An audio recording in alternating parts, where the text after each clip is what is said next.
Yo, yo, yo. What is up, people? Welcome to another Lefty Live, baby. Getting back in the groove. Today is All Hallows Eve. So I hope you guys all have your hollow grind knives out. I have mine. Let me know what you got. I got my Divo Blade Binge with that sweet, sweet hollow. Need to respect the hollow gods on All Hallows Eve.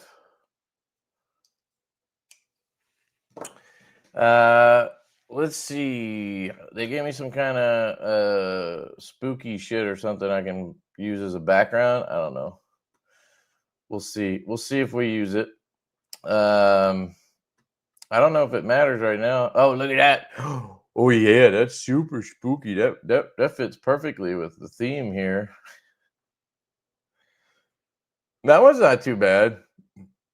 You know, you'd think it wouldn't cover your name and everything, though. Let's see if I can get one that. There you go. Trick or treat. That's cool. Oh, yeah, I'm going with the dancing skeleton for sure. That's probably the best one right there. Just a little bit, you know, just a little bit. We don't need too much. Then we got backgrounds too. I wish I could get this to say Halloween instead of Halloween. You guys can't see it right now, so it doesn't matter.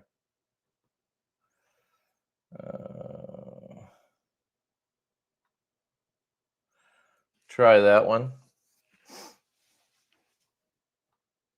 Oh, there we go. Okay, I'll fuck with that.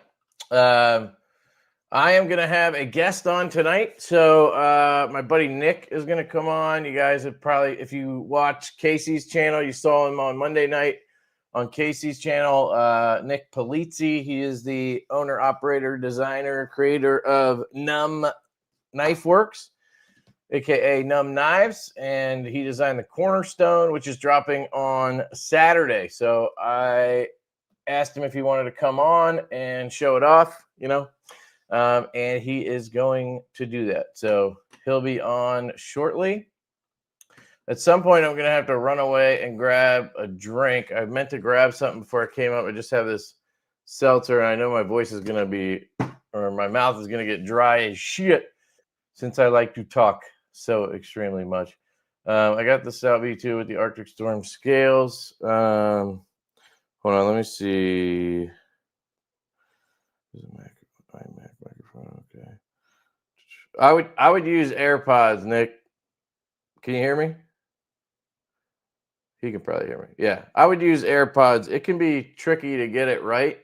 I use the for the microphone, you could use the iMac, I think, unless you have a bunch of shit going on around you.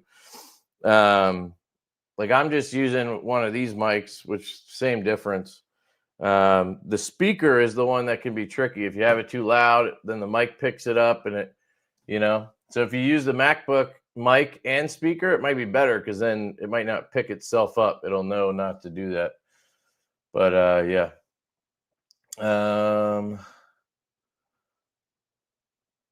Well, let me just are you good to go? Give me thumbs up if you're good.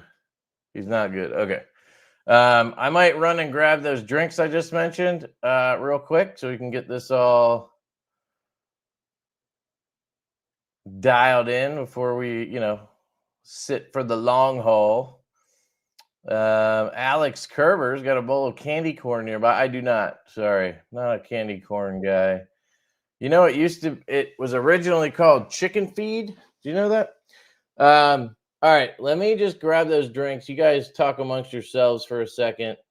I just didn't want to let you guys wait and then wonder where I was. So now you know where I am, going downstairs. I'll be right back. I do have a microphone, though, so it's possible it'll make it the whole way. Probably not. I have no idea what the range is on that. If it does make it, if you can hear me, definitely let me know what you're carrying in the chat. would love to know. And it better be a hollow grind, because I am playing up the hollow thing.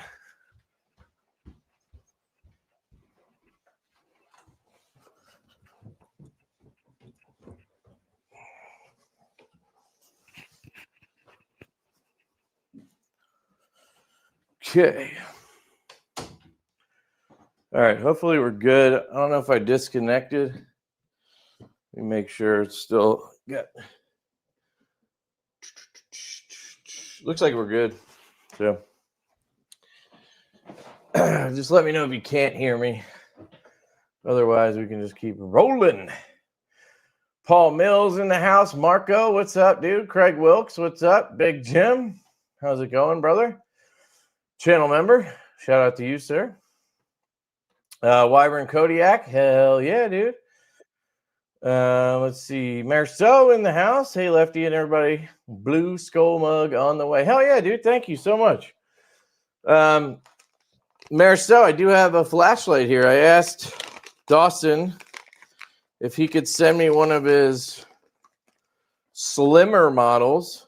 Then I got some reflectors for a different project, but this is the, I think it's the Saturn Slimmer. I think he leaves it a little bit unscrewed. Oh yeah, this is nice. This is actually very nice. But I'm guessing it's probably a, oh, it has a battery in it. Okay. Oh, he put a thing in there. Cool. This is beautiful, man. I like the way this one looks. Can't get that damn thing out, though.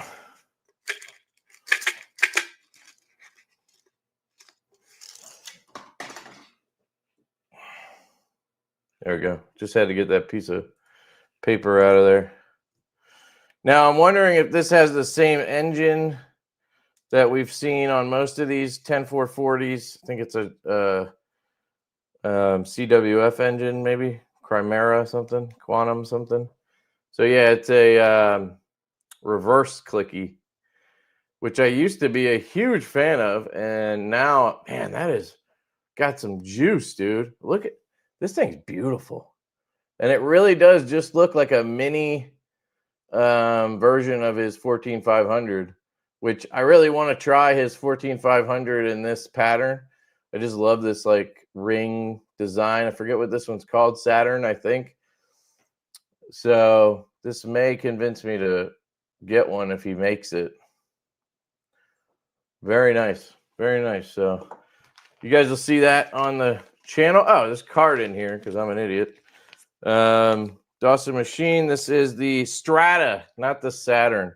Strata Slimmer. Titanium 519A, 5000K. Still looks really good for 5K. Yeah, it's the FET driver. 10440 button top. Yeah, FET, that's the engine. Same one as in the Hoku that they made back in the day. I had one. That was my first custom light, actually, which is interesting. Why did I put that in there? I don't know. All right, let me see. Nick, you good now? He says he's good. Let's bring him in. Nick from Numb Knives, everybody. Give him a standing ovation, if you please. What's up, dude? Hey, man, I'm hoping the microphone's fine because when I put the AirPods in, you all sounded like you're underwater. So. Oh, yeah. It can be tricky to get it all set up, but once you figure it out, it'll be easier every other time you do it. But you sound good. As long as I'm not hearing any reverberation or anything, so just gotta keep from saying something stupid now. You get the wife. Oh, you've got the you got the whole Numb Knife team there. Numb Knife team. Yeah. The Lance, why don't you pop your head in? Yeah, she's over QCing at the moment. Oh, okay, awesome. Yeah, there's the brains. Hey. Hey. how you doing? Oh gosh. Good. So the dog hears me talk and has to start barking. Sorry, I didn't mean to drag you in. No, it's all good. Are you kidding me? We're so excited. So you guys are handling everything that's sold through your website, correct? Yes, everything that's sold through our website, and then we're QCing and shipping to Blade HQ for the things that they're selling as well for the variants. Okay. Yeah. That's awesome. Yeah, Riot shipped through us. We checked them before we shipped theirs out. So. Yep. QC is one of the parts people don't tell you about. It's a really fun, long process. Yeah. I thought I cut myself before at the restaurant. Here I am, like, this is all new to me, and I'm sitting here QCing the knives. I'm like, hopefully nobody gets a knife with blood on it. So. Right. Haven't cut myself yet on this one, so that's good. It'll happen. Riot seems to have it dialed pretty well. Yeah, there's a lot of companies that don't even check Riot knives because you'll get them and they'll be in a sealed plastic or cellophane or whatever because they all come in those little sleeves. Yep. So you can tell who QCs and who doesn't because it's either out of the package or it comes sealed. Still sealed. I like it both ways though because when I get it out of the package, I'm like, okay, cool, they checked it, it's probably good. And when it's in the package, I'm like, oh, it's fresh, Right. So that new knife smell. Yeah. Nobody put their grubby paws on it, Yeah. Right. Fair enough. Yeah, I know. I'm constantly like, dogs, get out of here. No one's allowed in this room. Somebody asked why it's called numb. Oh. Yeah, they're asking why it's called numb knife. Go for it, babe. There's a lot of we looked at we went with or tried to go with Nick, and there's a lot of Nicks in the knife world when you're trying to trademark a name. So numb stands for Nick's unhinged mechanical brain, which is a good acronym. I like it. Yeah, that's often how Lindsay feels in the room with me. So. So yeah, that's where it came from. But what I know you had some other name ideas. I don't know if you want to share different ones you came up with. I know for a while there you were going with Nix. Yeah. Like Nix. Yep. That was one of your anything with Nick or Nix we were having trouble with, and then we were looking at naps. Right. And I quite literally was introducing myself for the first time at Blade Show Atlanta to Austin, and he said, "Oh, what's the name of your company?" And I said it out loud and was like, "What the heck?" And it's Naps and Naps sound awfully similar, so we came back from that when Naps is out. Yep, not doing that one. And Austin didn't say a word. In fact, I mentioned it to Ben, and they didn't even think about it. They're so kind, but I was like, "Gosh, that's terrible. Be a terrible thing to do." So we decided to go with Mevo. That would have been a good one. Oh no, but I mean, I think like once we got on to numb knives, I mean, it just made sense. Not only, I mean, obviously what it stands for, but I feel like this whole process too of him going through this, like when I was sick and everything, I felt like we had like a 2-year period that was kind of a blur and kind of felt numb. So like there were so many other aspects of it too when we came to it where it's just like, that's the right name. That's it. So we got. Yeah, sometimes you're not even sure, and then it just works. Like it's with any name. Like my brother, one of his kids, his first son, his name is Kobus, Kobus. They're all about like Dutch stuff. They actually live over there. I think that's like a South African Dutch name or whatever. But we all thought it was the strangest name when they told us. And then now it's just, that's just who the kid is. Like, I don't know. It doesn't sound odd to me at all.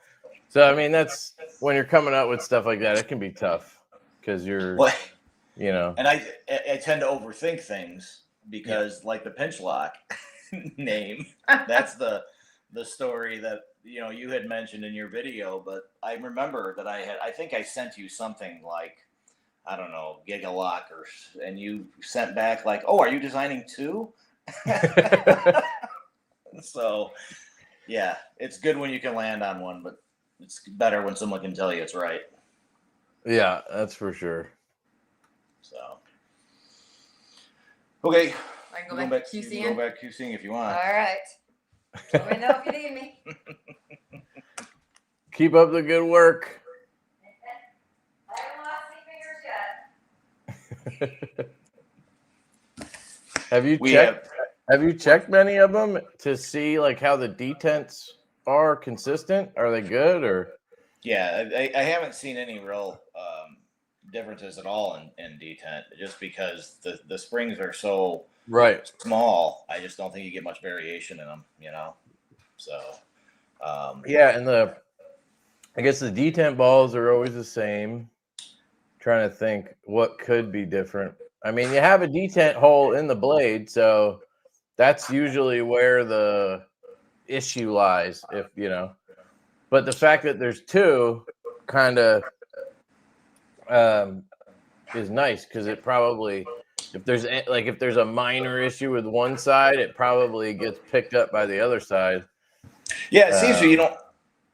I've been carrying the first prototype since May, and so that thing's seen a lot of use, and I've been this is the first time I've ever done it, so even I was looking for things, and it's nice because it does kind of happen like that, where one will kind of overcome the other, because sometimes when I flick with my finger like this, I'll have my finger over it, and then it'll pop out afterward. You know what I mean? So you can kind of feel, but the other one is there to overcome it. So yeah, it's like it's such a simple mechanism. I think that's what makes it work well. There's not a lot. I mean, there may be a lot going on in comparison to just a liner lock, but it's just the same mechanism as a liner lock. So yeah, I also like the detent hole is pass through, right? Because it's on both sides.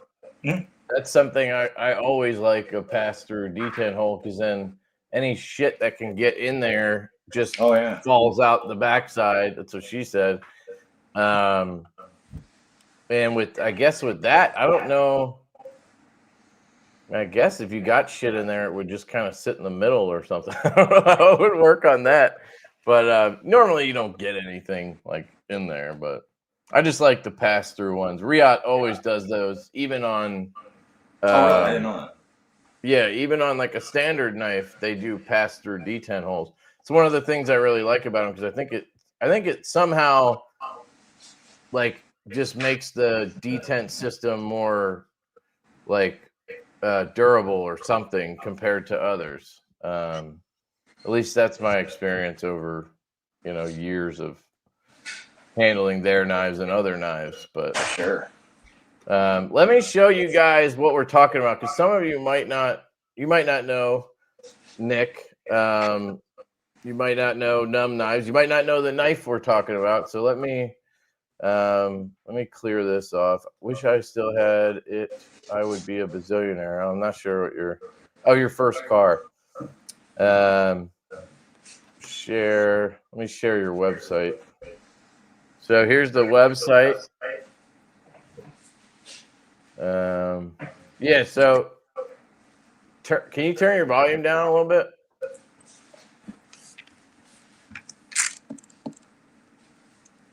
I think your mic is picking up me, so I'm getting. Now it's gone. Nope. Now it's there again. How's that? How is it? It's better. I can still hear it. Can you hear though? Yeah, I can hear. All right. I think we're good. What the hell was I talking about? Scroll down a little bit. I was scrolling. Okay. A little further. So there's a pinch lock. It's got balls, which is good. You want a detent. There's a blowout. Is that what you call it? A blowout? Exploded view. exploded you? I think it blow out something different. I'm used to a 1-year-old with diapers. So Yeah, that's a blowout. So lock arm detent ball 1, lock arm detent ball 2. So it looks complicated, but once you actually like understand it, it's basically 2 mini liner locks that fold in like wings, and like it's I don't know. The lock arms are just they're almost sandwiched between the liner and the scale, so they're hinged, and then we put a spring behind them, so they're just pushing, just like a liner lock would. So yeah, that's. And then the peak of the blade is kind of the on the tang, it's that peak. I don't know if you can see, if I can. It's hard to see on the black one as much, but there's a peak. So there's a dual lock face where a liner. You're talking lock about down here? What's that? Yep. On the blade? Yeah. Yep. So right there. It has a cool like angle on it. If you check out I have a video on the knife, and I take it apart and I show all that, and yeah, that spot on the blade where it like comes together, where the tabs lock in, it's really cool. Super neat. Where did I see a disassembly of this? Someone posted. I think that was you. I mean, I did it. I don't know if anybody else did. Possibly. Oh, you're making a joke. Got it. I'm so brilliant. Once the balls aren't in both holes, crud should just still work its way out either side, I think.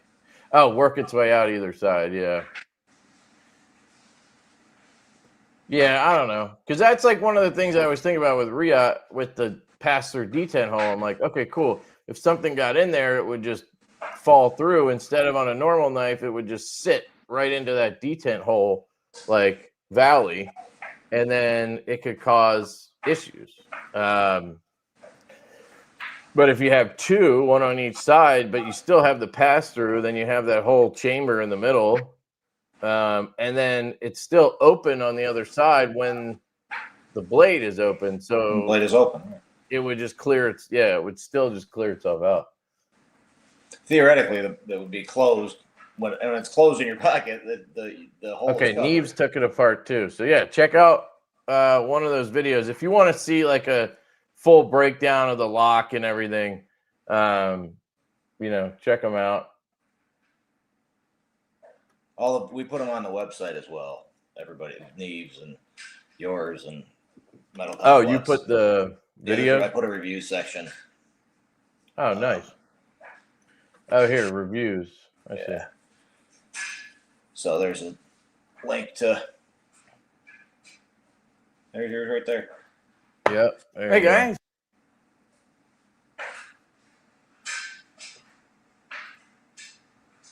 Hell yeah, dude. Here's the knife. You want to just see, the design. Great design. You got a sheep's footy blade. You got it's hollow ground, right? Pretty Yes, sure. sir. Yep. Hollow ground. Really cool milling pattern. I love the just size of it, the contouring of it. I mean, I sent mine off to pass around, and I mean, I carried that thing. I don't know how long I had it, maybe 2 weeks before I sent it off, maybe a little longer. I don't know, but I literally carried that thing every day, and like it was addictive to, like you couldn't get it out of my pocket basically, and that like never happens to me anymore. So. You did that means a something lot right, coming from you, especially because of how many conversations we had about detent and how important it was. No, I know you're laughing, but I'm serious. I mean, that was a real. No, I'm laughing because that's exactly what you would expect in a conversation about a lock or whatever with me, is just constantly badgering about detents. I think I could find the text message when I first got the prototype, and I sent it to you, and you responded with, take it apart, see what the detent looks like. And I was like, dude, I just had it. He goes, all right, you can take it for 3 hours, play with it, then take it apart, see what you can do. So yeah, no, so that's why it does mean a lot, because I know how important that is, and how that can make it or break it. So that means a lot. Yeah. Thank you. The outstanding design. I appreciate the comment. I promise you, it was just a good idea and a lot of good help. So. And a lot of hard work, dude. You definitely put in the time. I mean, this guy he learned how to make a knife basically on a like tabletop CNC machine and made them out of G10 and what else did you make them out of? Did you end up making one out of like one G10? The one I sent to Colin. Yeah, here's the two. Boy, apologies, guys. This was the first one that I carried around for. I don't know. I carried this around for 6 months or something like that, and it still drops, and you can open it. It's not great, but it works. This was the one that I sent to Colin, which is the best I could do in my garage. I mean, it's not even sharpened. It's not hardened steel or anything, but it still works. Am I still there? Yeah, I made you big. That's what we call it. I made you big, Nick. Yeah, you scared me. It was comical at Blade Show West because a gentleman walked up who obviously didn't know who we were, and we had made a little display of the prototype process leading to the Riot prototype. And a gentleman walked up and just picked this up because he thought I was selling it, and just went like, "What?" Because he thought this was what we were presenting at Blade Show, so I had to explain what it was. But oh, that's funny. I actually went to a gun show a couple weekends ago with a local buddy, Chris, and we went to a booth where they were selling like fake guns or something. They were like basically toys, but they were like fully functional yet made out of like some kind of plastic. I don't know what the hell they were. They looked so real, but they weren't. But yet you could like rack the slide and pull the trigger, and it was the strangest thing because they weighed like nothing. So it was a weird experience, and that's kind of what that makes me think of. Somebody coming by and picking that up, and they're like, "Wait, this isn't a knife." What?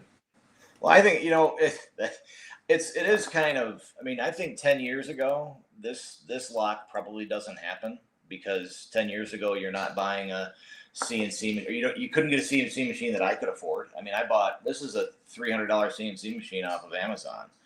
I mean, I had to buy a little bit more expensive when I went to steel, but it was still Amazon. So I think it's the fact that you can do that these days is so cool. So we brought it because if I can do this, anybody can do this, right? I mean, this is my craftsmanship abilities. Yeah. But you got to come up with the idea. That's the hard part. I think, like I said, this was a good. I think it was. I will admit that we kind of had a good idea, but like I said, lots of help and lots of guidance is what got us. And it has to work is the other thing. Like, I'll come up with ideas sometimes, and I'm like talking to Colin and like, just fleshing them out. And most of the time it ends up where it's like, oh yeah, that wouldn't work. It's just you end up there after wasting all this time thinking about how this whatever would work. Like I had this stupid idea to do a backspacer and clip that are made out of one piece of titanium. So like basically when you put like the end of the handle on the knife would have like a U shape here. Okay. Cut out, and then the backspacer and the clip would kind of seat down into that U shape, and then you would have the backspacer and the clip, and it's all one piece of titanium, and then you would put your screws through whichever side. I don't know why I was having that thought. Like, I just thought, hey, it'd be cool if that was possible. So I don't know if it'll work out. I think we're gonna try it, but just like shit like that you come up with, and then it's fun. That's the and like I said, the fact that you can do that, and I mean, I've been kind of, you know me, I've been yelling to you guys about that. I found a program. I have no affiliation. I don't know anything about this company, but I've been using CAD for a long time, and I found that program on the iPad App Store called Shaper 3D, which is kind of an easier version of Fusion. And I mean, I would highly recommend that as well. So the Is things it you're talking free? about, you can easily model, and you can do it on your couch.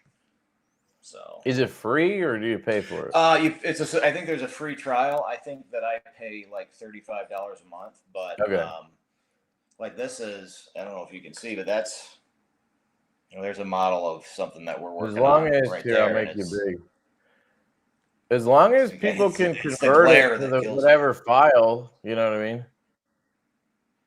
Say that again. I'm sorry.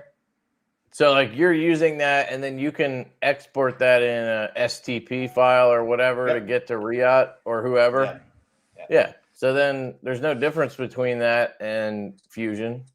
It's just easier. I think it's a very simple program. I've heard a lot of people say Fusion is like really difficult. I mean, Colin's been working on it for, I feel like it's been like 2 years now. He's been like trying to learn it, mostly just like on the side. Right. Yeah.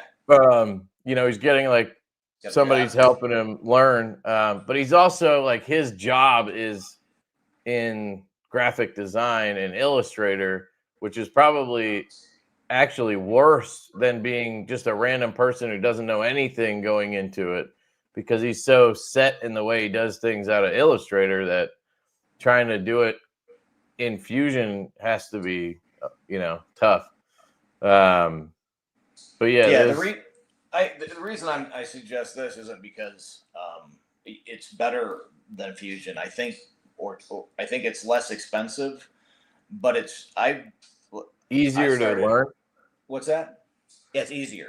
I mean, I've been doing CAD since CAD came out. I've been doing 3D since 3D was invented. Right. I'm a commercial architect. If you want to, I don't know if you want to tell people, but if you want to give them a background, that's what I do. So he's an architect. So Autodesk, if you have to get from point A to point B, Autodesk will put 3 points in between to make, or it feels like that. It does so much more than I need, that there's so many steps in between because of it. So this is kind of just a simplified version is what I found. And it's real. I think it's real easy to learn. I've been threatening Colin that I'm going to teach him and make you guys get in a group, and I'm going to teach all you guys how to use it, because I think it's that easy in comparison to Fusion. So I tried Fusion for a minute, and then I found that and made a hard left.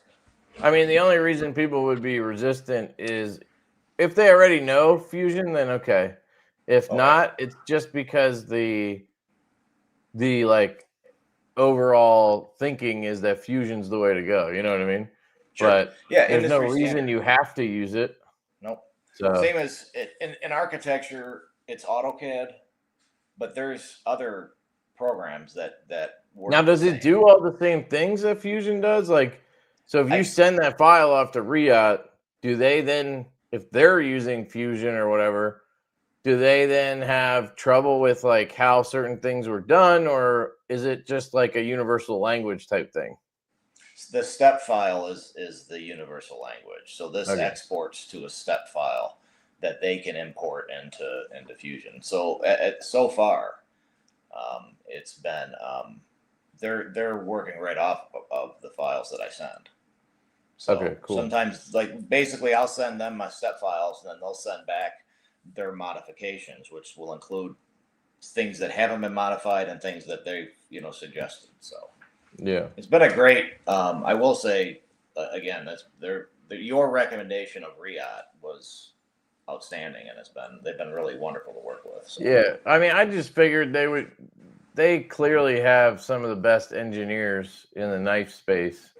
So to me, it just made sense to talk to them, especially when you're first doing it because you had the lock probably 90% of the way, 95% of the way, or you just needed like maybe a little guidance on how to like get it to be perfect, basically.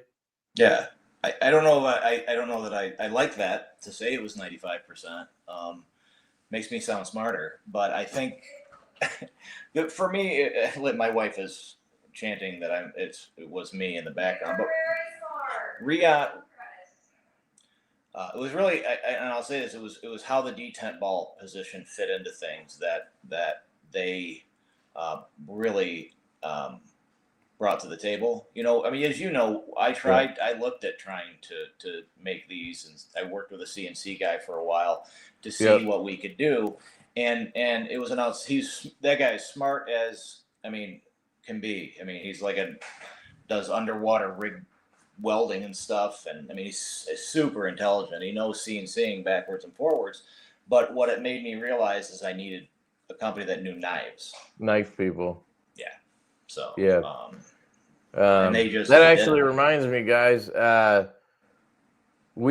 So some people might know we've been working with Chapman Lake Knives out of Indiana, I believe, to get the growler made in the U.S. We've been trying to get this knife made in the U.S. for 3 or 4 years at this point.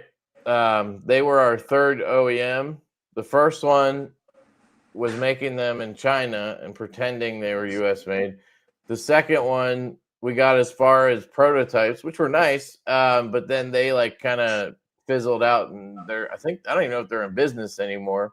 Shank. So Chapman was our third one. Thought we had it, but that officially is now a dead project with them as well. So they had a machine go out, their CNC machine or whatever their big, machine is that they use for knives and stuff, went out, and they've been just burning money trying to get it back up. And now I think they're going to try to just get a new machine. But obviously it set them back a whole lot. And I don't know if they need to focus on their own stuff or whatever. It's going to work. So we're 0 for 3 at this point. Yeah, dude, a USA binge would be sick. I should talk to Eric about that. I know he was looking around at OEMs too, so maybe he's already thinking that. I don't know, or he might be thinking about something else. But yeah, there's just something cursed about this project trying to get shit made here. I told the guy, I was like, we're not upset about it. Like, we don't get our hopes up because we just don't expect shit to work out with this US stuff.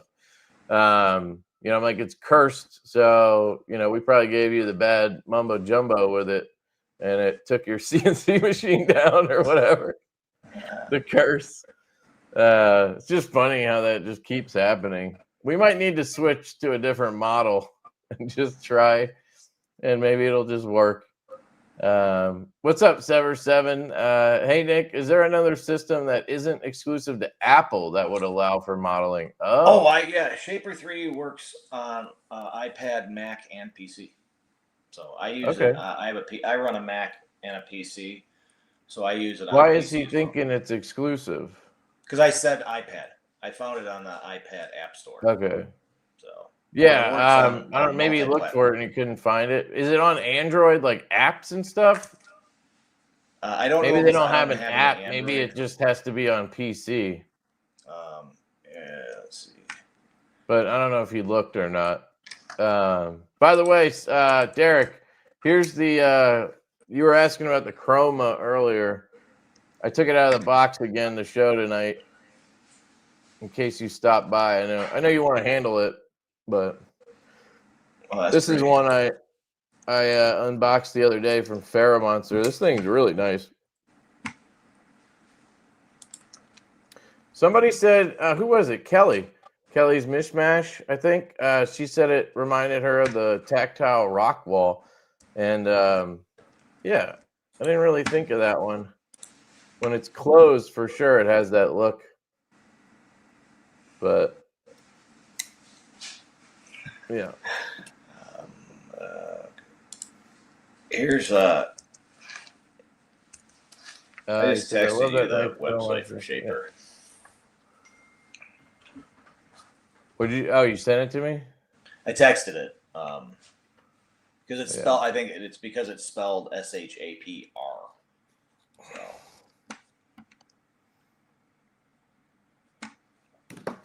Here, I'll pull it up for you guys. Let me just.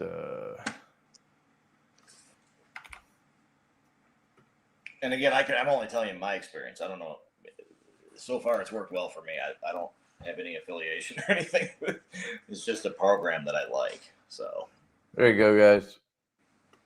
Shaper 3D. I can put it in the chat too if you want, so you guys have it.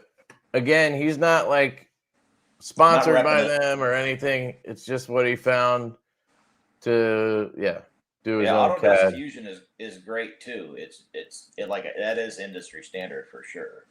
I just find Autodesk to be harder to learn. What's up, El Cap? What's going on? When I saw it, I thought TW Price. The he's talking about this one, I think, the Chroma. Yeah, it has that feel because of the line milling. I really like the line milling in general, but you see line milling on, I mean, a lot of stuff these days. We use it quite a bit. I think, Nick, isn't it on the Cornerstone too? Milling, yeah. Yep. This kind, I mean. Very similar. The line milling, yeah. Yeah. I don't know why the camera wouldn't want to focus on that. Let me give it a little wipe.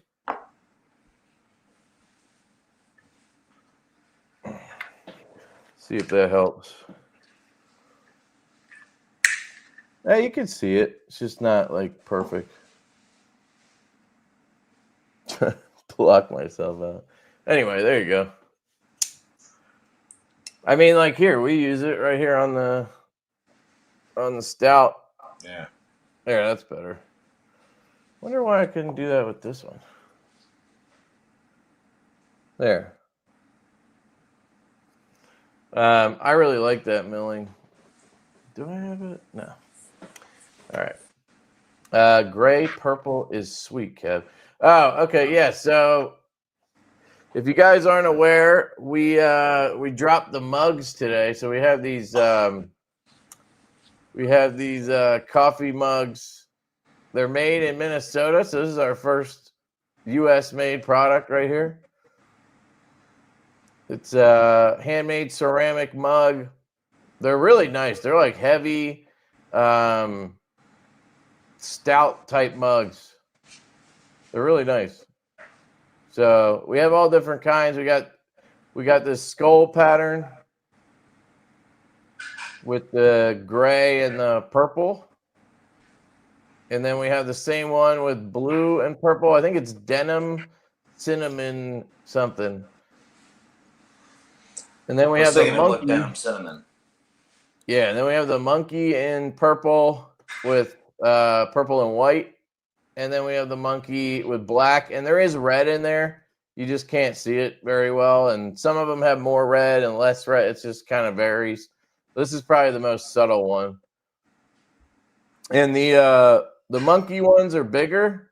Deneen Pottery are the ones who made them. They list these at 16 to 18 ounces, and then they list the other one, which it's actually kind of funny. The other one, they call this one they call this one the tall boy, actually, which is kind of funny because it's one of our knives. This one they call the hammer, I think.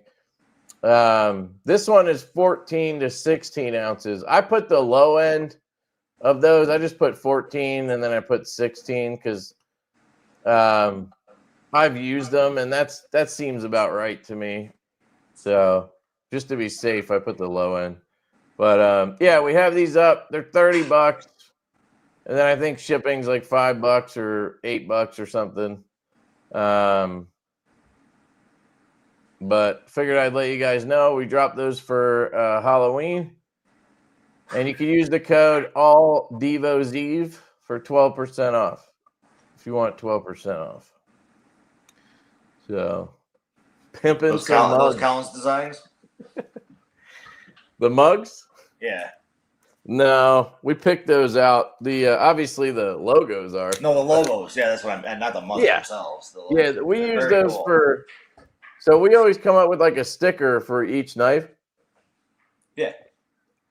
And we use the monkey for the growler series, and then we use the skull for. I think we used it on the chaser. So that's where we kind of came up with using those logos. Just thought it would be cool to use the shapes instead of just putting like Divo on there, you know? Yeah, they look cool. They turned out really neat. Is that 18 ounce? So the taller looking one, the one that looks more like a beer stein, the purple and lilac and the black and red one, that one is listed from them as 16 to 18 ounces.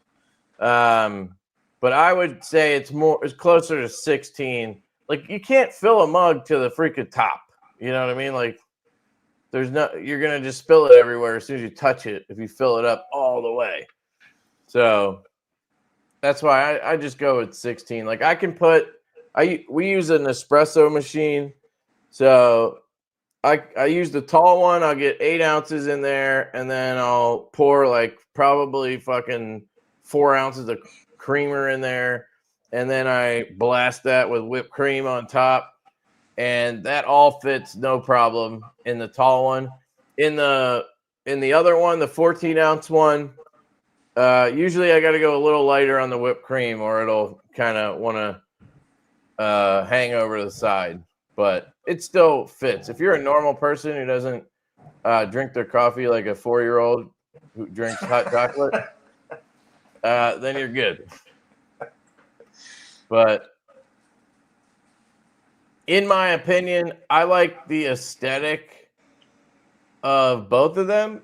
Honestly, I think I like the hammer one a little bit better. The technically smaller one. I'll just show you again. Yeah, which one's the smaller one? About the mug. This one. Yeah. I like the style a little better, but this mug holds more. And I think this one just works as like if you like to drink a large amount, this one's probably the better bet. But they're both good. They're both solid. In case anybody wanted my review. What? Why choose? Yeah. Oh, yeah. You can get both, I guess, if you want to. We tried to make them as affordable as we could. I mean, they were made here. They're not like super cheap. They're handmade. They're not like the Teespring ones. We also have those somewhere on our site, I think, where you order it and then they just, print on it and ship it out or whatever. But then you can't put it in the dishwasher because it'll erase the print on it. These they're dishwasher safe, they're microwave safe. You could probably, cook your French onion soup in it if you really wanted to.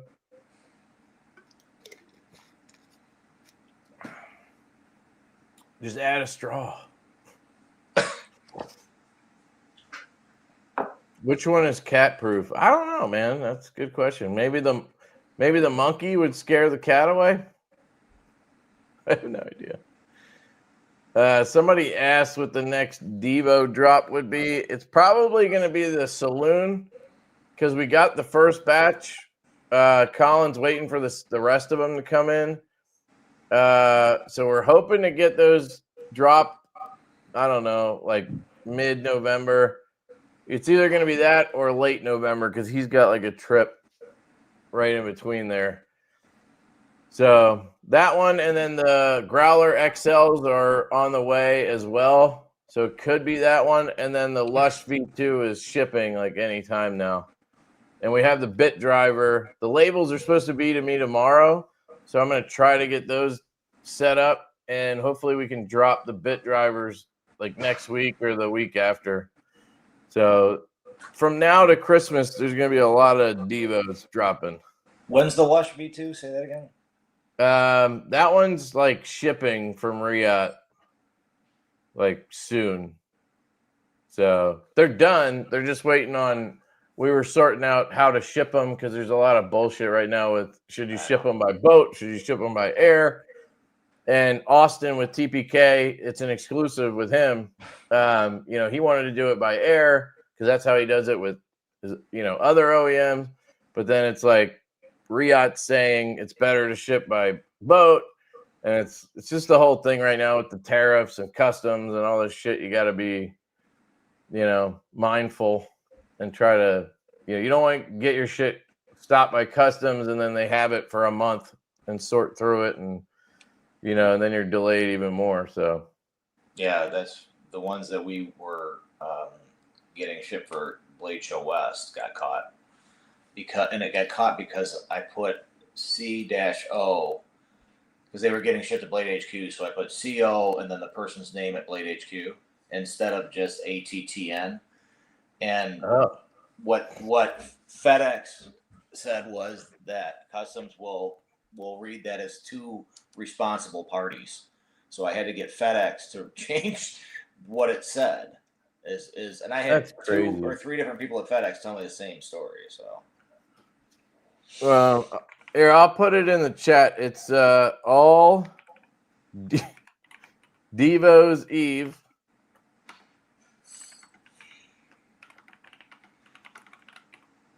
I don't know why I came up with that today, but I decided that was a cool code. For some reason.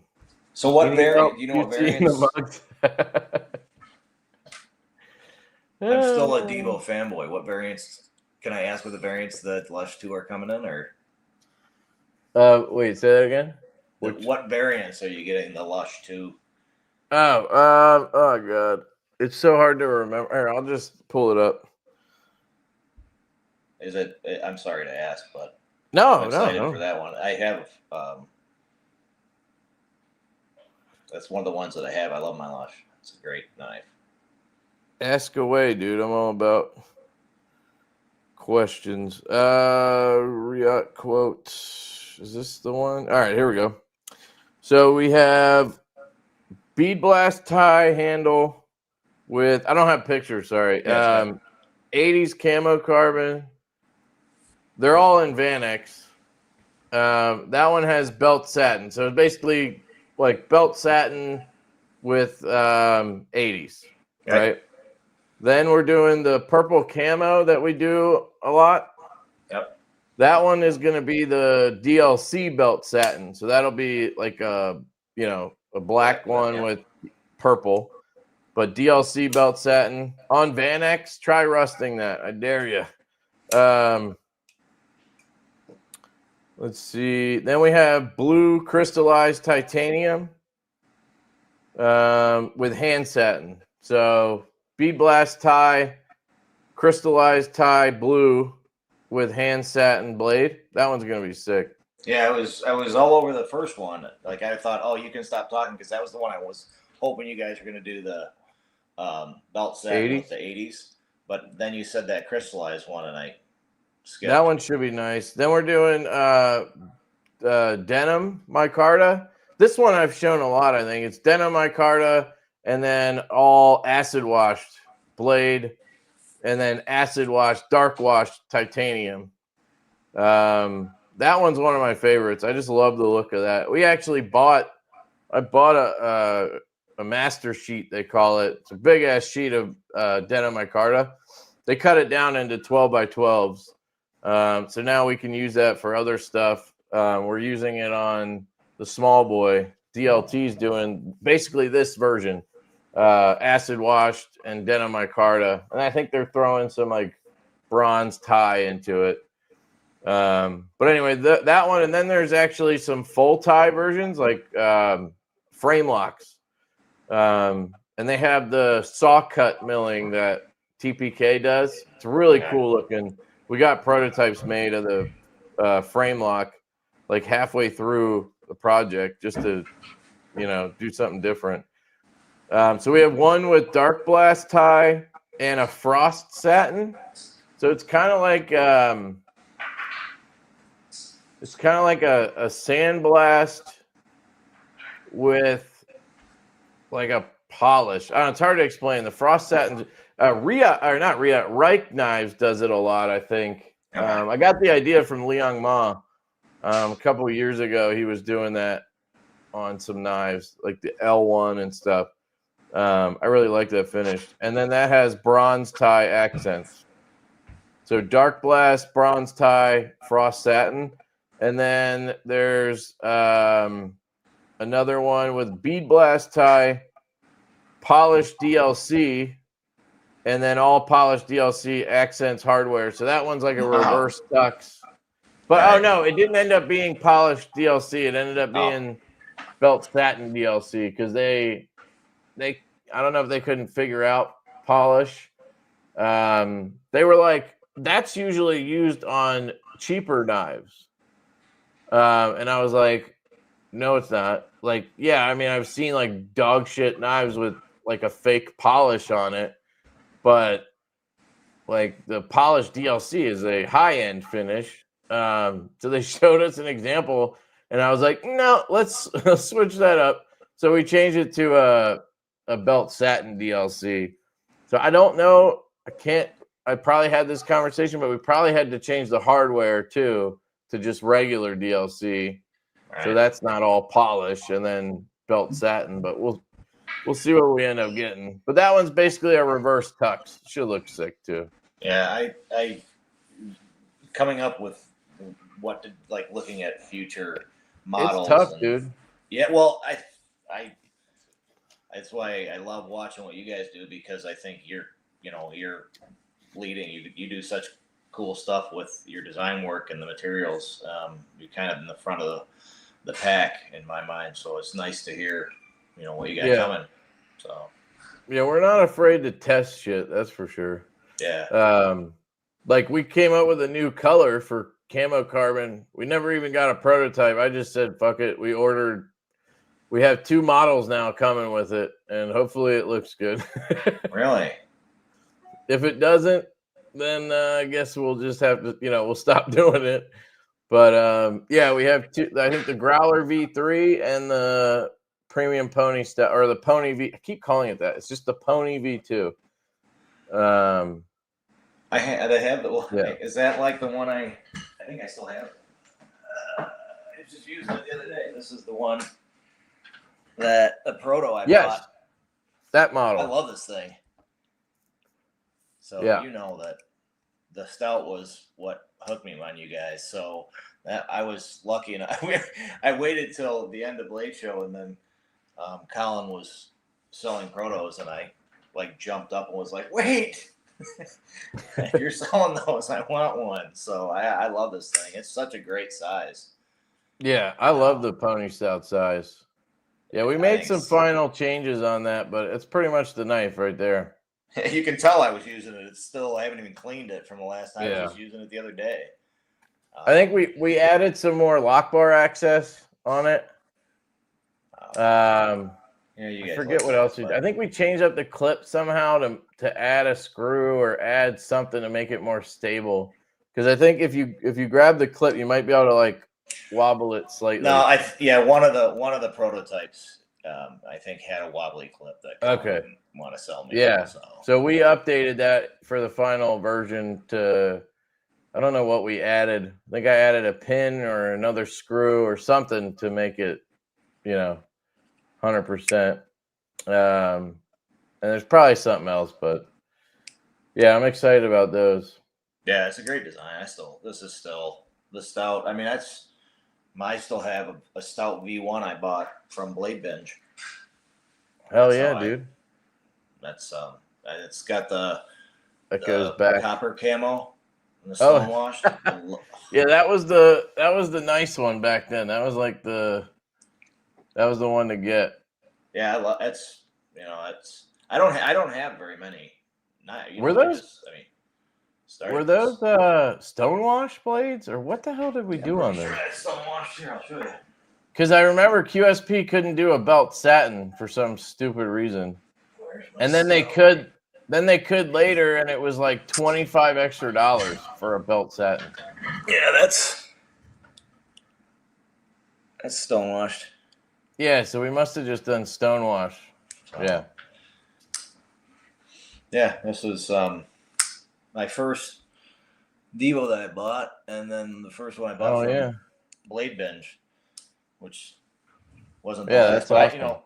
I just started into modern knives when Lindsay was going through her stuff, so I don't have a ton. So these are cherished, man. Oh yeah, we appreciate it, dude. Oh, keep making cool stuff. Yeah, Mick. So Toxic Storm is fat carbon, and we work with camo carbon pretty much exclusively at this point. I like some of the fat carbon stuff, but some of it, I don't know. There's something about it that doesn't hit the same way as camo carbon. Like the colors don't pop for me the same, but there are some good ones. Like I like Toxic too. That's a nice one, but you have to like pair that up perfectly with something, or you know, and you have to also base it on like what are people going to buy. And I feel like Toxic Storm Fat Carbon isn't that high on the list because it's green and yellow. That's not going to be appealing to the masses, even though you wouldn't think 80s would be either. But Right, that's what I If you showed me a sheet of 80s and said, "Here, let's," think we just forced it. Like I think we like by just the people that do like it, we just got so crazy about it that I think it like made other people want to like it for some reason. And it is nostalgia. Like it does remind you of the 80s, which is cool. So like I said, that's the Lush that I have on my list.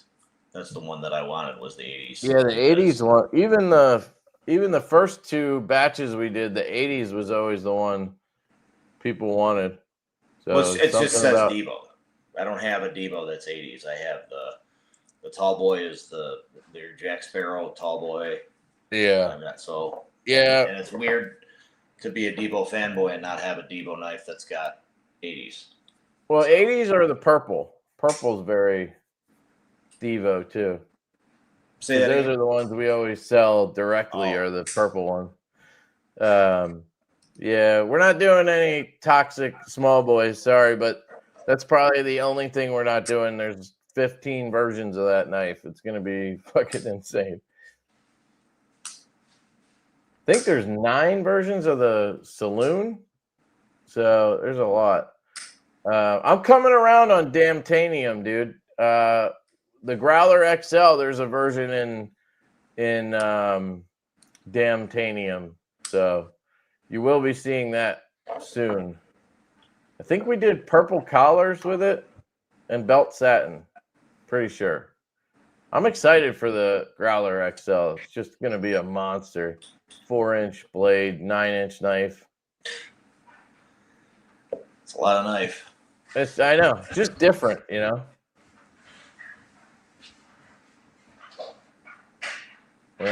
Just picked up Aries Thorn in Damtanium. Oh, hell yeah. Yeah, I've seen some of his camo carbon knives, and they look sick, dude. Aries EDC makes fixed blades. He's a U.S. maker. Very cool. Yeah, you're gonna see it, dude. I think we have two. Right now that are coming in Damtanium. So it's we like the purple, but maybe you'll start seeing the Damtanium instead. I don't know. We'll see. We've also noticed that depending on the style of the scale or inlay, it really changes how much of that color you get. So like if you have a flatter scale, you're not getting as much color. If you have contoured, you get a lot more. Like it just looks better when you get a contoured scale because of the way the material's made. That contour shows more of the layers of the colors and stuff. Gotcha. Where flat ones, it doesn't show it as well. We're almost like the layered G10 that you're cutting into, right? Where you have to get into the layers before you see the various colors. Yeah. Yeah. Well, I don't know, man. There's not a ton of contour on this thing. No, that's a different lot of color. That's the copper. That has actual pieces of like copper foil in it. That's how they make that. It's a resin with copper foil. That's just awesome, dude. Yeah. That that stuff was a pain in the dick. And that was our first knife. They didn't finish it properly. Like you have to really sand that stuff down to get it perfect. Otherwise you'll get like little like voids and shit in there that you can then start chipping away. Colin had to sand like 100 pairs of scales to get them all like flat and smooth. He always gets stuck with the sanding. It's kind of funny. Well, if he sanded this one, he did a good job. Well, there you go. I actually had to sand it down to bring the colors out. Oh, are you talking about the copper foil stuff? I'm mostly talking about camo carbon when I'm talking about let me see if I have like flat versus. We try to obviously have contouring on most of our stuff, but sometimes you can't do it. Like these all look good. The Fireball is one that has flat scales because you can't do. Actually, let me grab my Fireball. You can't do contouring, or we couldn't. Kubi couldn't do contouring with the backstrap design that we have. So it had to be a flat. It had to be a flat. Oh, scale. Right, yeah. Right. So you don't see as much of the purple. Now, I added a purple kit, which really makes this one pop better. Which, by the way, guys, we still have a few purple kits on the site. If you have a purple Fireball, it really does make it look better, I think. But that's, the Fireball versus, like, here's one with a decent amount of contouring. Like, you just get a lot of purple out of it. Oh, yeah, okay. Yeah, right. Yeah, I also wonder about the batches of the carbon, Do you guys still have any of the Fireballs that you had at Atlanta, with the milling? No, you mean the titanium one? Yeah. Yeah, those were gone, dude. We had I think I had 15 actually left after the show, but then they all were gone instantly when I got back. First, it's an awesome design, right? I mean, I love the design. The backstrap is super cool, but when I saw it in the milling, I'm mad I didn't get one of those. So that's a really great looking knife. Yeah, I don't think we'll ever make that one again. That was kind of the deal. It was a Blade Show exclusive, and we don't want to, Yeah, you should. We actually, I was telling people on the last live, my plan for the Fireball is to do an integral. I think it would lend itself well to an integral design because it already kind of has that aesthetic. Yeah. It was it's just a cool idea to just make the backspacer on the outside. It's just a neat. Yeah. Yeah, the only reason we did that was because we wanted to have a reversible clip. And Nick, he didn't want to have. He wanted to keep the show side clean. So I had the idea, like, if you do a backstrap like this, then you can tap the sides both for clip and then just put a different backstrap on. So we have the lefty and the righty backstraps, and then it looks clean. I do wish that you could do, and maybe you could, like if we use Riyadh or somebody, you could do contouring with it. Because I think contouring to this knife would take it to another level, I think. But if we do an integral, then we can do contouring. We can do full tie milling and shit. I think it'll be sick. I just think that that backstrap adds another level of, could be texture, could be color, could, you know what I mean? And that's neat that you can do that, I was excited because you can, the button covers on the Cornerstone and on the future models are titanium, right? I mean, like, it'd be cool because you could customize the window and the button itself. Yeah. So I'm interested to see what people do with that. What's that? Is that like one you put together? Yeah, I took. So this Okay. is. That's reverse tux, dude. That looks sick. Yeah, I made a little. Yeah, it turned out okay. Yeah, it's got the black wings and then the black clip, black hardware, satin collars, or what's that? Are the collars satin? Those are silver collars or tie collars. So. Yeah, that looks good, dude. Yeah,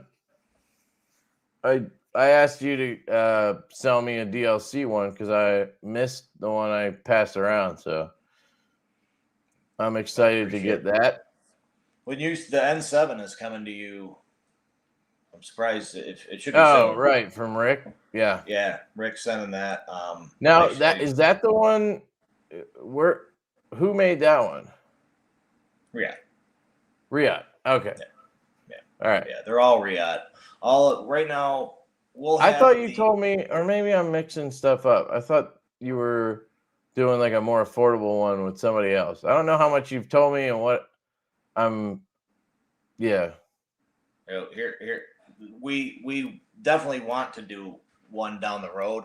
I don't know if it will be with another OEM at this point. I don't know why you would, because Riyadh will do more affordable stuff. Yeah, we don't have any. I don't have any plans at this point. Okay. I swear that you told me that you had a prototype from Kubi, but maybe I just had that in my head.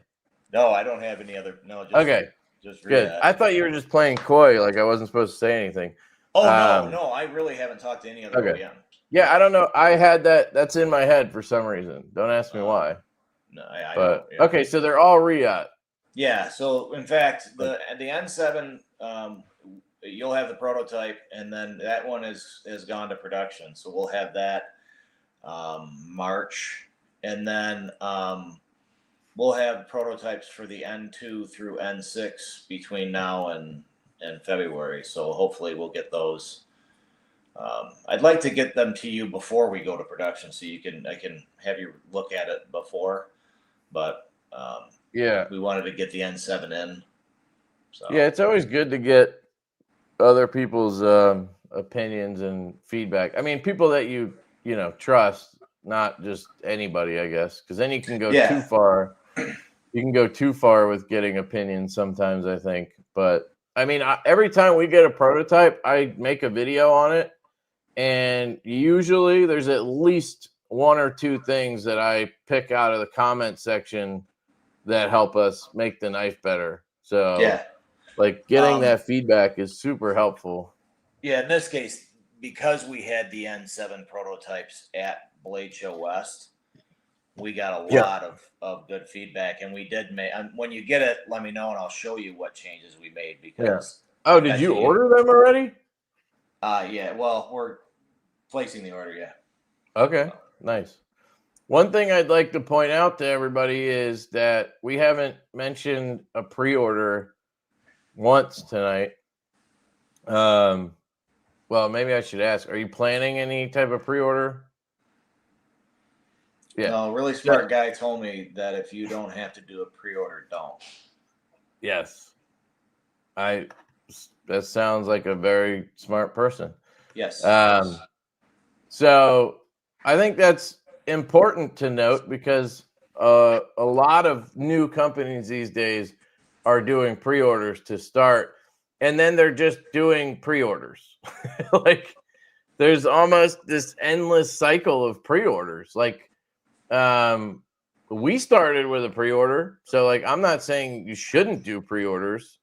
I'm saying if you don't have to, you shouldn't do it for one reason, because mentally it's like it's very draining to like have people's money and then you're just worried about it because you obviously don't want something to happen, especially if it's your first knife. Then it's like even worse because it's like you're obviously extra like on edge about everything because you've never done it before and you're like, oh my god, money going to China, but you could afford it So just ordering them, that's the move. And I think it's worth mentioning that at least I appreciate you doing it that way and not doing a pre-order. So. Yeah, I think people got the hint that you were the smart guy that gave me that advice. But and I will say that, you know, Blade HQ, your guys' confidence and then the communications we had at Blade HQ gave us the confidence and the ability to do it. You know, so it was yeah. Well, that's I can understand on a first knife how it could be very scary to say, okay, I'm just gonna take a big risk. So I get that side too, but we were fortunate because we had talked to you guys and Blade HQ was so great on it. So it was I mean, having a dealer lined up before ever ordering a knife is impressive, honestly, especially since you weren't in the industry at all before, you know? Yeah. I don't think many companies have done that. So pure love. Yeah. No, it's because everybody was, I mean, like I said, I think everybody's so helpful. It's great to be in a community that other people like Ben are giving us advice. What up, and Ben? Trying to help us do better. That's just awesome. That doesn't happen everywhere, man. It doesn't. It is. I'd say I don't have a ton of experience with like a bunch of different industries or anything, but it does seem special that there's a lot of just support in the knife industry. Like you're not many people are like, oh my God, competition, like let me, run or try to beat them down or whatever. Like it's, I think if you do well, we all do well, like it's, I don't know. And that's part of it. And I think that's what, I mean, when we had a restaurant, we used to tell the other restaurants in town, you guys aren't our competition. It's the other town. I don't care if somebody goes and eats next door because they'll eventually make it back to me. So I think part of it is just smart. But the other thing that's different is you guys just want to see cool shit. Right? Yeah. I mean, you were, when I sent you that stupid email and the video of me flicking this little thing, it wasn't you saying, oh, I bet this is going to help raise the knife industry. It was, ooh, that's fucking cool. And that's true.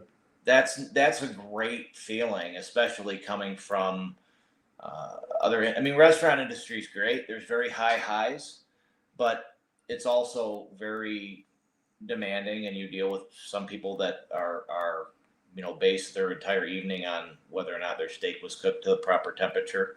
And if you miss that, you ruin their whole night. And it's a different animal than this. Yeah. I mean, you're going to run into those people, though. Like, you'll get pissed off people. Like, if the knives sell out and this guy can't get one, you get scathing emails, or they get the knife and something doesn't, isn't perfect. They get all pissy or whatever. But for the most part, you just get really good people. I mean, it's very few and far between with that kind of stuff. And I can tell you that I haven't experienced it yet. Maybe I will in what you're talking about, because I haven't really sold. You haven't necessarily sold anything. Like you gotta, you gotta sell something first. But like I said, I so far, especially coming through what we went through, it's been very. Like Lindsay and I both on separate occasions said, like, we were kind of done with people. You know what I mean? You spend your life in a service industry, or you spend a lot of years, we had the restaurant for 11 years, and you just kind of want to back off and like, I just want to work in the corner for a while and do something and not have to. And I think that's I was just blown away. You see the videos you do, and the comments are awesome. And even the comments that are critical, they're kind. So I've been wildly impressed, and it kind of has been nice to have a little bit of you don't get a inspiration in society. What's that? You don't get a ton of the like just trolling type, like in the gun industry. If you look at videos, like the comments are just, you get a lot of trolling going on. Yeah. People just unloading on people for, and it's like, why do you even leave a comment? Just don't say anything. Like, it's so weird.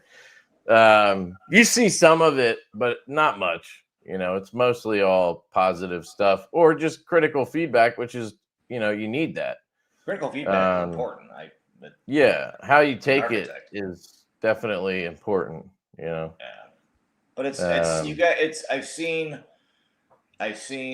in live chats that I've been doesn't mean I don't do this much, but I've been a spectator in. I've seen people police each other. Somebody make a comment and 3 comments will come over the top, that this isn't the place for that or whatever. So it's been great. I've been, P4's way more opinionated than Knifers. Yeah. You get more of the machismo stuff in the knife world, a lot of dudes who, probably have small dicks, have to act tough on the internet. You just get a lot of that in the gun world. In the knife world, I think most people are pretty humble, I think. But like I said, it's been, so far our experience has been great. It's been wonderful. So we'll see where it goes from there. But what kind of restaurant did you have? We had a tapas and martini bar. If you can believe it. My wife. Tapas are like appetizer type things, right? Yeah, small plates. Okay. Yeah. She said, let's open a tapas restaurant. And we were about 3 days before we opened, before I realized it wasn't. She didn't say topless. And we ended up having to have a tapas. No, I never worked a day in a restaurant in my life until we owned one. I met her because she hired me to design it. It was great. It was a ton of fun, and we really got ingrained in the community, which we still are, which was great. But it's just it's a different animal. Yeah. Well, you're talking about a lot of late nights, I assume, right? Yeah. And the reason why we stopped is you just can't. It's tough to have a family life. Like when your kids are like real young, like your kids, or I know Oscar's pretty young, but at that age, it's fine because you have breakfast with them, and you're gone. They don't know any better. But when they're in school, they're sleeping when I get home. I'm sleeping when they get up, and I'm gone when they get home from school. So you just don't have contact with your kids, and you got to be cut from a cloth for that. And I'm not. Lindsay is more than I am. So she was the brains behind the restaurant and pretty much everything. That sounds about right. Yeah. The business cards we made have my name and it says founder and designer on one side, and the other side it just says the real brains. I think it says it backwards probably on the camera, but Lindsay's title is just the real brains. That's great. These guys are talking about a clone. EF225 is contour tie, probably grade 25 tie, but Why are we talking about F and Grow clones? That's something for Javon.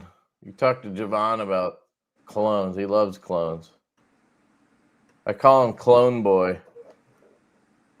I did want to give away something to you guys. I have this ginormous fixed blade that came back from the pass around group. This is the Drop Bear 7, I think it's called. Fix 7 Drop Bear.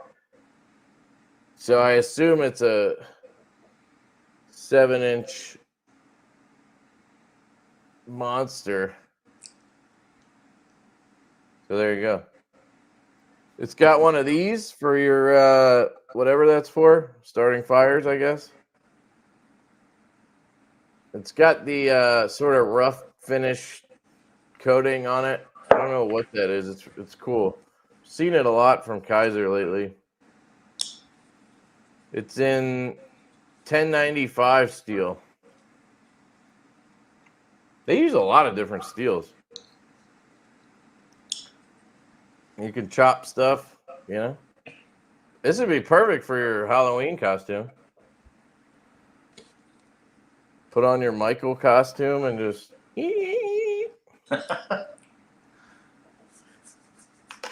So, I was gonna give that away tonight to someone, and you know, I'll toss in some swag and shit too.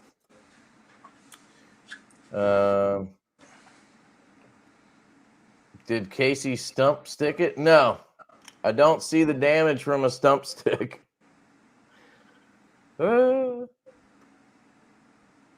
K390. I don't think the effing grow has K3. I like the compound point on it as well.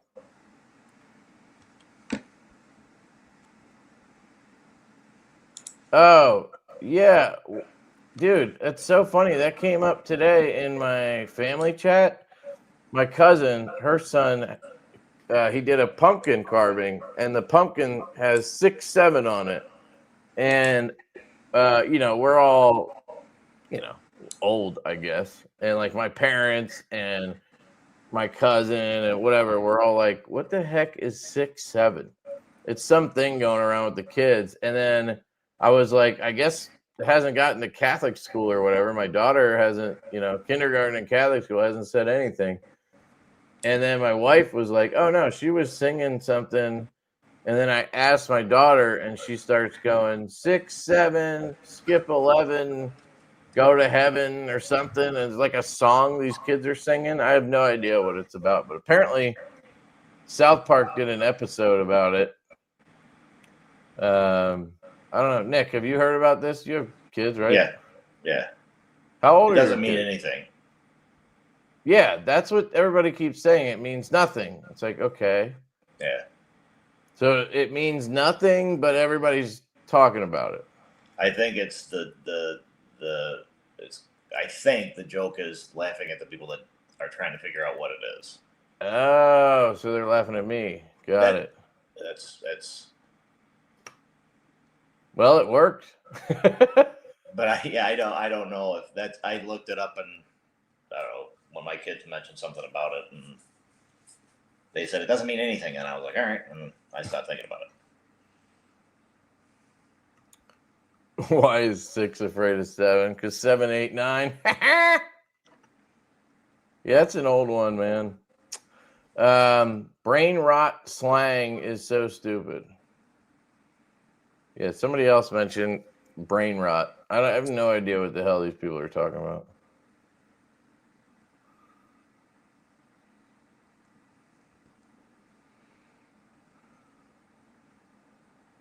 Because, oh yeah, 7, 8, 9, we got that. It does mean something. Oh, it does. Oh, see? You asked so the oldest guy. Well, he's saying the point in kids saying 6, 7 is just to confuse adults. Okay. It's getting really out of control.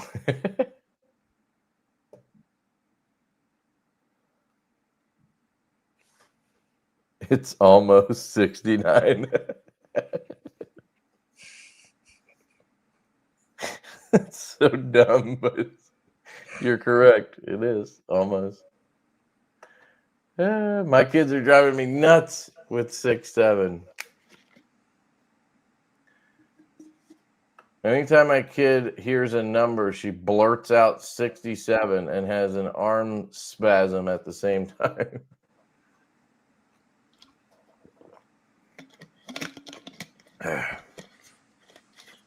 Understanding some people is like trying to smell the color 9.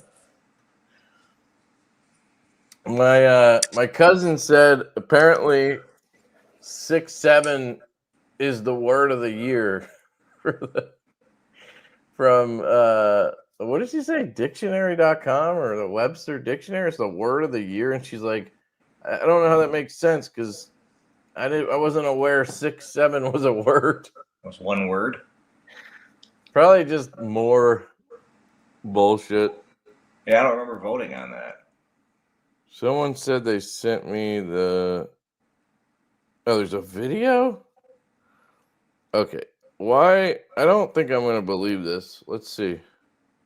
I will literally spiral down a rabbit hole until I find the answer to something. So today is my final and last post about 6'7" because I found the real answer to what it is and how it became so trendy. It's a lyric from a song Doop Doop by Skrilla. In that song, 6'7" is a reference for 67th Street in Chicago. From there, a sportscaster YouTuber was talking about LaMelo Balls and his height, which happens to be 6'7". And as he was talking about LaMelo Balls, the song started playing right behind the reference and showing compilation videos of the basketball player. That footage gained 9.2 million views in just 2 months. And that's how it became popular. So all in all, it's just a lyric, kind of like back in the day when we used to be screaming 1738, or if we used to be like, oh my God, that person's 730, meaning that they're crazy. So this is their generation's wave, and I'm just going to let them shine.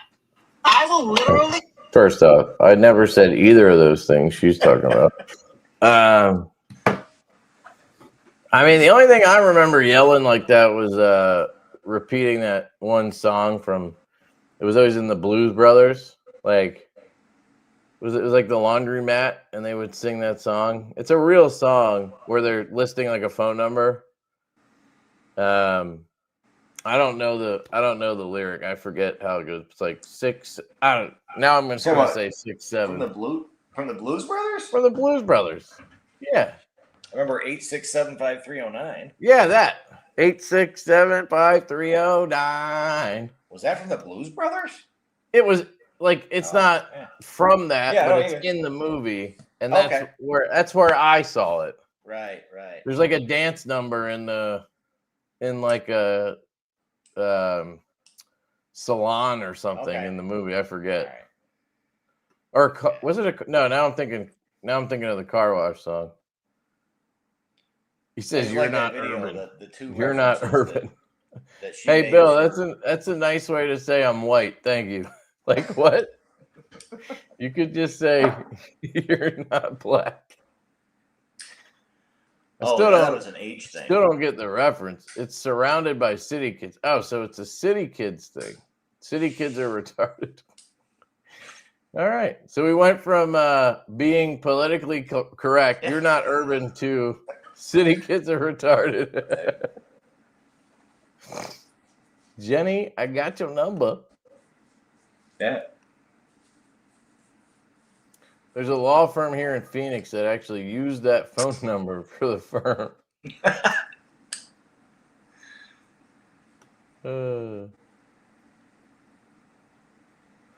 My son is banned using brain rot slang in 6'7". Okay, what is brain rot slang, man? I'm way behind. I guess I'll learn all this when my kid gets older, but what do you mean by brain rot slang? You mean like cap? Shit like that? That's probably even old now too, right? Just stuff that doesn't mean anything.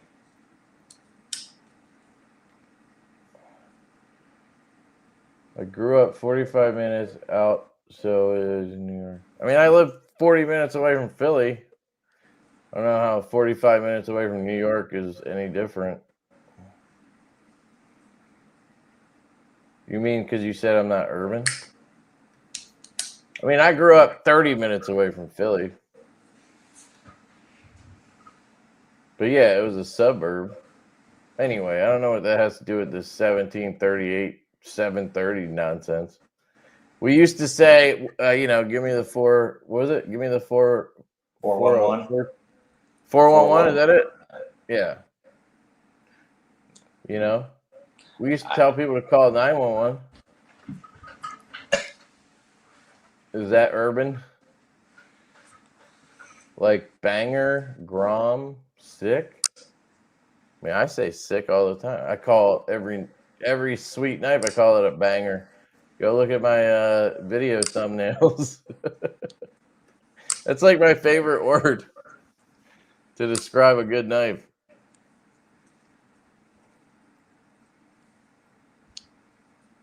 You're younger than me, so yeah, I don't know. So what exactly?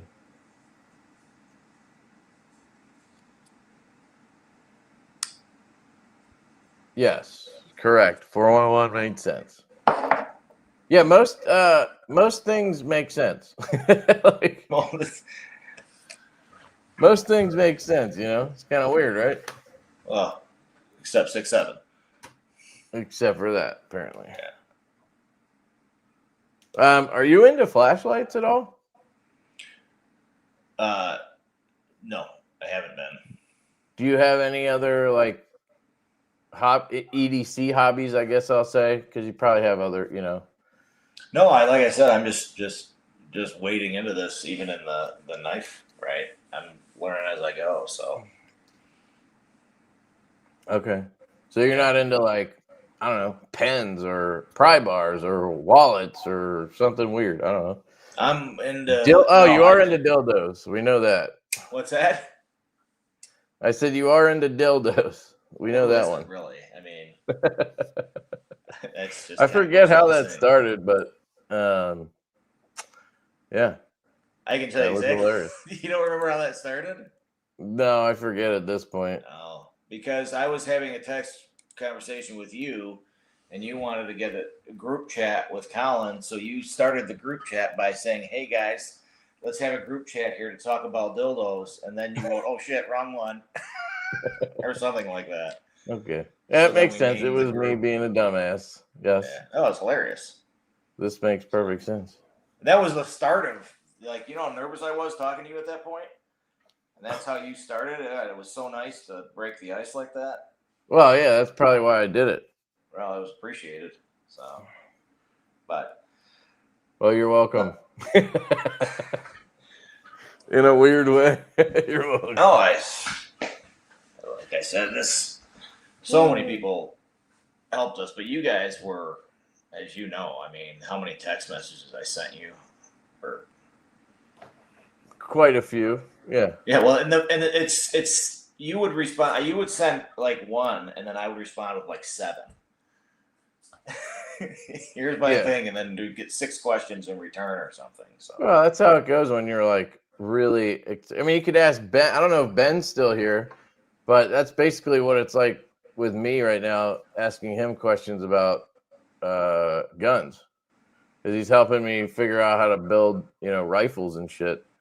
And I have all these questions, and I'm all excited, you know, like trying to, you know, get the right parts and piece it together. Or I learned something new that I didn't understand before, and it's like, oh my God, like fucking amazing, you know? So that's, you know, that's where you were at that point.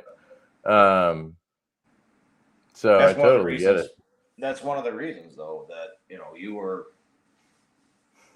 Your story was so similar. Like, you were like, oh man, I want to try this, and I'm scared. I'm going to call, you know, Colin and see what he thinks. You know, that sketch, your story of the sketch. I mean, that was. Yeah. I was like, this guy will understand what it's like to be scared out of your mind, and, you know, not know whether it's anything or not. So, but like I said, that's where it's just awesome because you. And then when I went to Blade Show Atlanta, I got such great advice from Ben from Jack Wolf, and I mean, really, really good advice. So, been fun. Yeah, he would definitely be a good person to talk to if you're looking for like business advice for sure. He grew up not too far from. He's a Michigan kid, right? Yeah. Like 15 minutes from. I mean, obviously, that's not an Arizona mullet. So I know you got to play hockey. Yeah, that's a hockey mullet. Yeah, you got to play hockey for that one. That's a grew up on Flint water mullet. Oh, poor Flint water.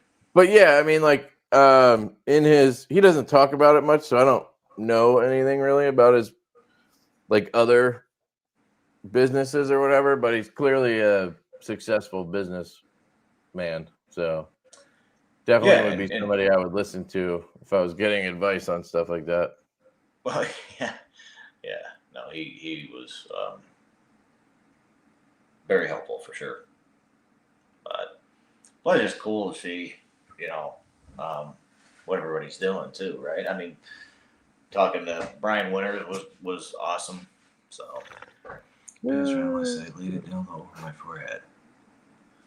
Well, there you go. You're supposed to keep that to yourself, dude. So there's a pattern with your dildo texts. Yeah, clearly a pattern. There you go. That's my go-to icebreaker. Something to do with dildos. Apparently.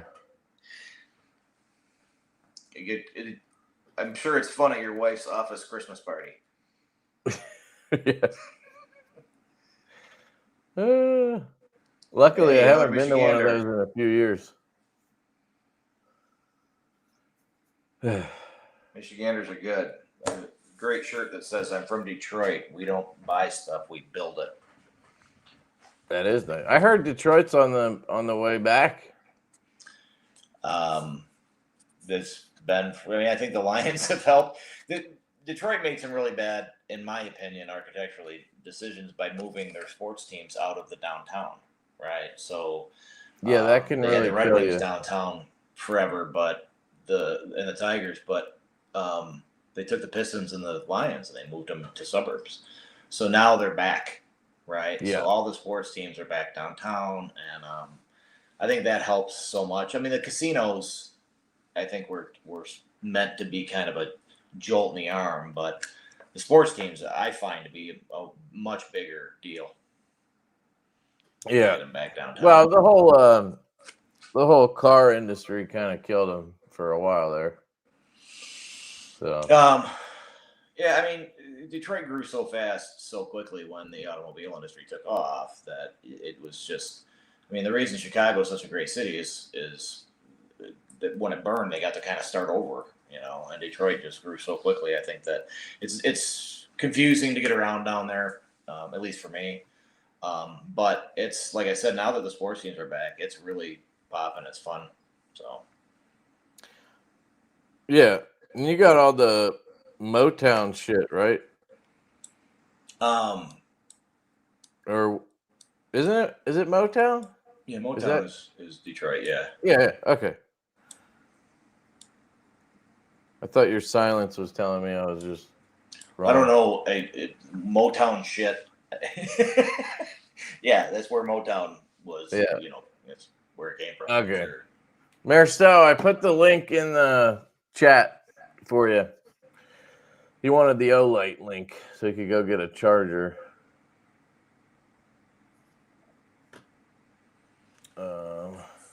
What time is it? 11:15. All right. We could work on doing this giveaway, and then I'll wrap it up. I'm sure Nick needs to get to bed or something. I take a nap before this. You gotta finish QCing or something. Yeah, I think my family all went to bed. So. Yeah, you're gonna have and then Saturday you're gonna wake up, and then you're gonna have the butterflies all day until the drop. Hopefully it goes extremely well, and you'll just have a sense of relief. This is where my wife is the best, because she takes a lot of that. Because I tend to be in the corner, nervous. So yeah, butterflies doesn't begin to describe. I want to make sure everything goes real smooth for everybody, and I get very anxious about it for sure. Yep. But that's okay. That means we double and triple check things because of it usually. So. Yeah. The first one's always crazy, but it doesn't really change too much. I always get like the butterflies before a drop or whatever. I get them tremendously before the prototypes show up, man. I almost get to the point where you're like, I've been looking at this thing on my computer forever, and like I said, I've been designing buildings for a long time, so I know what it's like to design something and then have it made. But this is different because a building's a slow reveal. It's built over a year. I mean, you know, the things that I'm doing are they're big, so it takes some time, and you can kind of see it go, and nobody's really surprised. This is a completely different thing. So true. Yeah, I mean, especially like the stuff you're doing when you're buying materials, and it's awesome. That's why I said you can break the ground on that, and then we'll just trail behind. Awesome, Nick. Sorry, another Nick says he signed up to be a numbskull. Oh, thank you. Yep. We're gonna hopefully we want to use your idea for Blade. You remember your idea for Blade Show? What to hand out? Nope. What was that? Packs of peanuts. Oh, really? Yeah, you said we should hand them. You don't remember this? No. So we hand out packs of peanuts, call them numbnuts. Oh, yes. So, Okay, yeah. Right, now I got to cancel the peanut order. What? No, I'm joking. Oh. Yeah, I was going to say, you ordered them? No, I was just kidding. But I thought it was a cool idea. Dude, people love that kind of stuff. We do the Band-Aid dispensers. Those are awesome.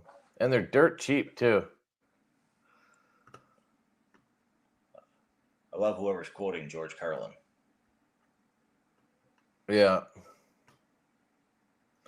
So let me real quick. Let me go over I'll show you guys. Well, let's do the giveaway setup, and then I was just going to show you guys the different versions of the N1 Cornerstone. I just wanted to call it the N1 there for a second of the Cornerstone, and then we can wrap it up. I need to get some sleep tonight. I've been running on fumes the last few days. Baby's been he was a tough son bitch last night.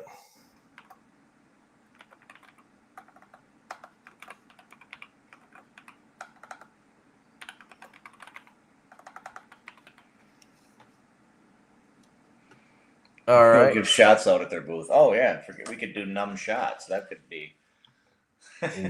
We could wait shots. I doubt you could actually do that, but when we had the restaurant, we did it. Yeah, well, that's for sure. So we're gonna do hashtag numb knives. Unfortunately, I don't have a Cornerstone to give away. I'm definitely keeping the one I just bought, but I have this giant fixed blade, and so you could find somebody who has a Cornerstone and chop off their arms. Just kidding, don't do that. And then you could steal it. That's one way to get one.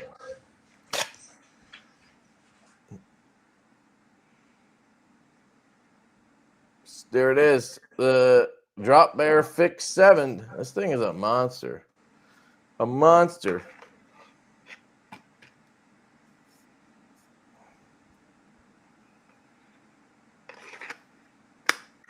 And I found a box that'll fit it.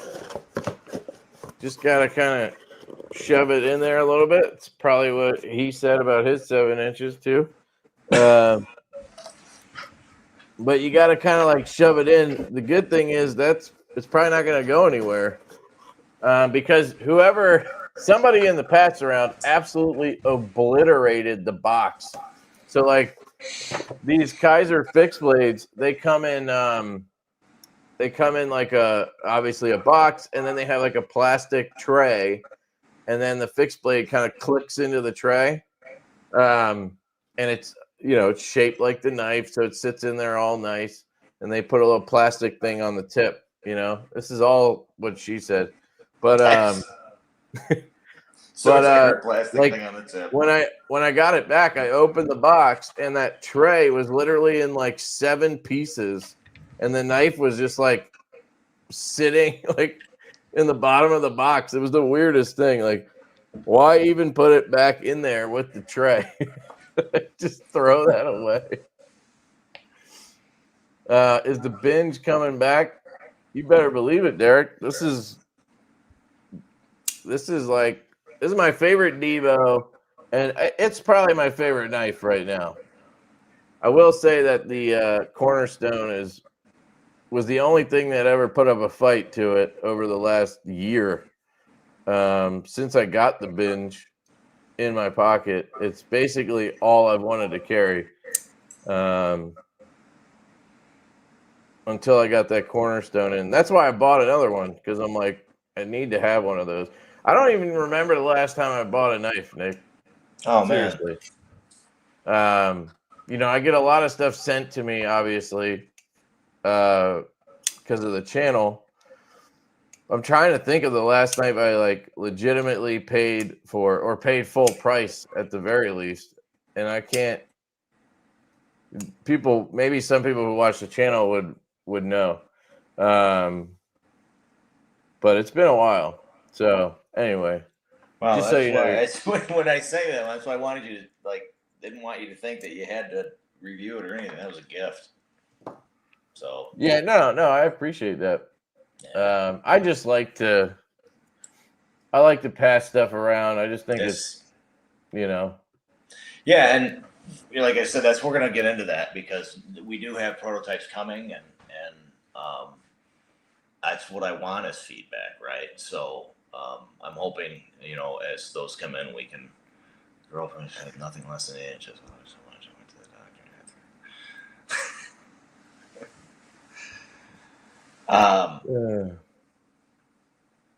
doctor. well, yeah, Derek. So the Binge. Sorry, I almost forgot because I went on a tangent. We have 2 sets of prototypes in the works with Kubi. So one is the same size as the Binge, and one is a large version, which is like 7.5 inches, I think, overall. The amount of dick fucking jokes are really unfortunate here, but I can't remember how long the Binge is normally. It's probably what 2.9 inch blade. 6 3/4. Yeah. So like 6.5, 6 3/4 on the Binge. So then the large one is 7.25 or 7.5. I think it is 7.5. So we have 2 sets of prototypes coming of, I guess it's a V2 on this, and then just the Binge L or whatever. But the only thing we're really changing is we're adding a micro flipper right here. Because I think it was Metal Complex, actually. Somebody pointed out, I'll run that giveaway in a minute. Somebody pointed out that in his video, he grabbed right here and just flicked it. And I mean, I don't know how it's that easy, but the detent's really good. Holy shit. That's cool. At least for the front flipper. I mean, it's just funny how it's that easy to you just got to get your index finger in there. So all we need is the tiniest little. Right. So we're just adding I call it a micro flipper. So we're adding that, and then we're doing a larger version, and they both have that feature. So yeah, the Binge is coming back. We have those 2 versions in the works. I'm guessing we'd probably run the larger one first, and then, or maybe, I don't know, maybe do both at the same time and just do half of one size, half of the other. I'm not sure. Some of that, obviously, most of it's going to be up to Blade Binge. It's their exclusive knife. What's up, Donnie? Blessed Knives. What's going on, dude?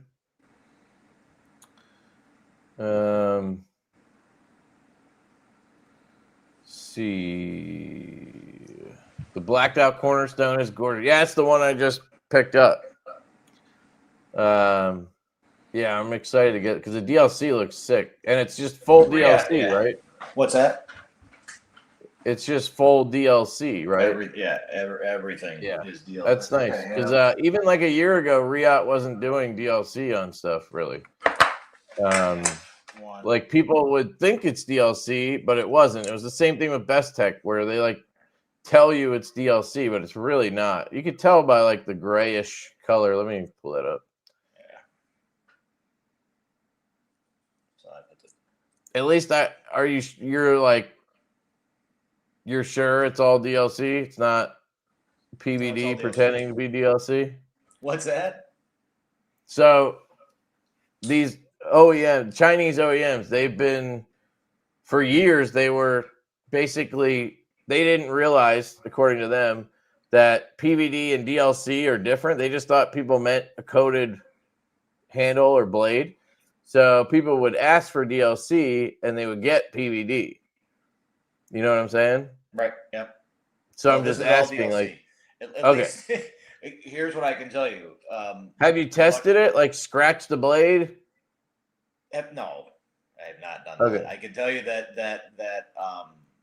what we paid for was, and what was on all the invoicing was specifically DLC. So. Okay. And I'm pretty sure that actually I know from my experience with Riot now that they do know the difference. So okay, I was just curious because it's definitely something that, like, a year ago that may have been an issue, but now it seems like it's all sorted out. Yeah, one of the things that we discussed is because I'm a huge fan of the matte DLC. So that was kind of, in fact, I think at one point I even had PVD on the website because we were talking about that stuff. So no, this is all DLC. Okay. Unless, of course, like you said, they haven't figured it out. Yeah. I mean, as soon as I get it, I'll know. So yeah. If it isn't, I'll tell you right away. But I'm sure it is. They're DLC. He says, me or Lefty? You started it, dildo boy.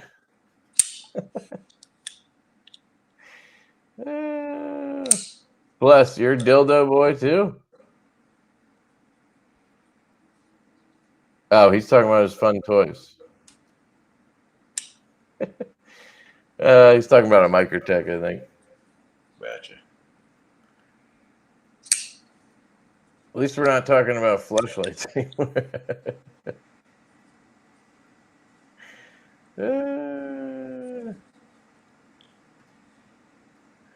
Dude, I checked out his knives. Like, I don't know if it was his first Blade Show West, but it was early, I think, Donnie. And then I've seen stuff at like later shows, and the difference was pretty incredible. But I have not handled anything recent, I don't think, from him.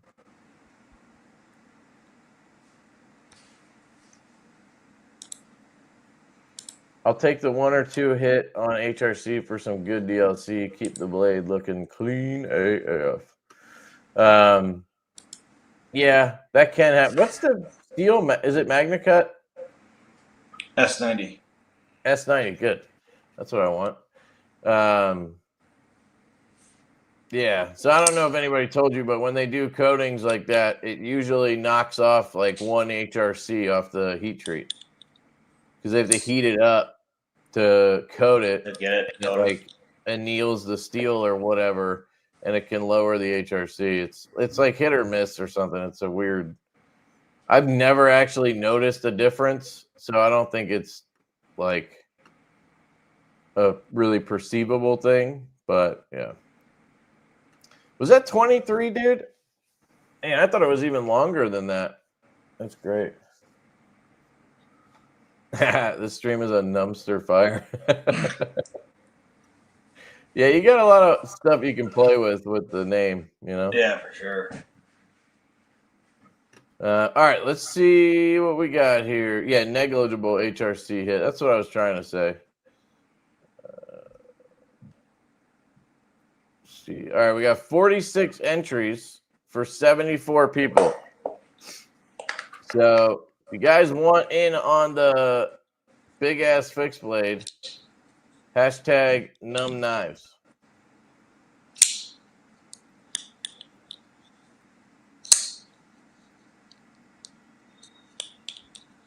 I will give it another minute. Looks like we got everybody. Oh, 47. A purveyor of advanced dildonics. Dildo nicks. Dildonics. Kaiser and Kunwoo's DLC, pretty good. Yeah, the thing with Kunwoo is they always put it over a fucking machine satin, and I hate that. Like, you're gonna have this like beautiful finish, and then you're gonna put it over one of the cheapest looking finishes. It just doesn't make sense. At least do a belt satin and then do it, or just do like just blast it and then do it. You know. But Kaiser does like their polished DLC is pretty sick.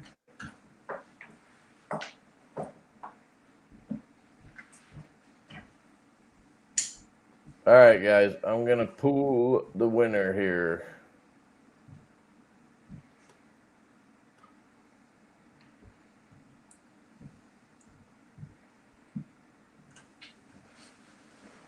EDC KO10.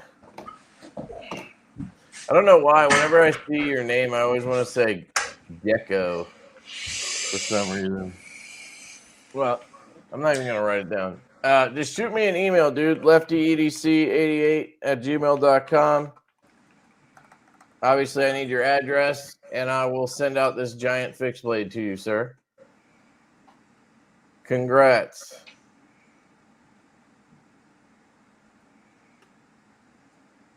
Ed.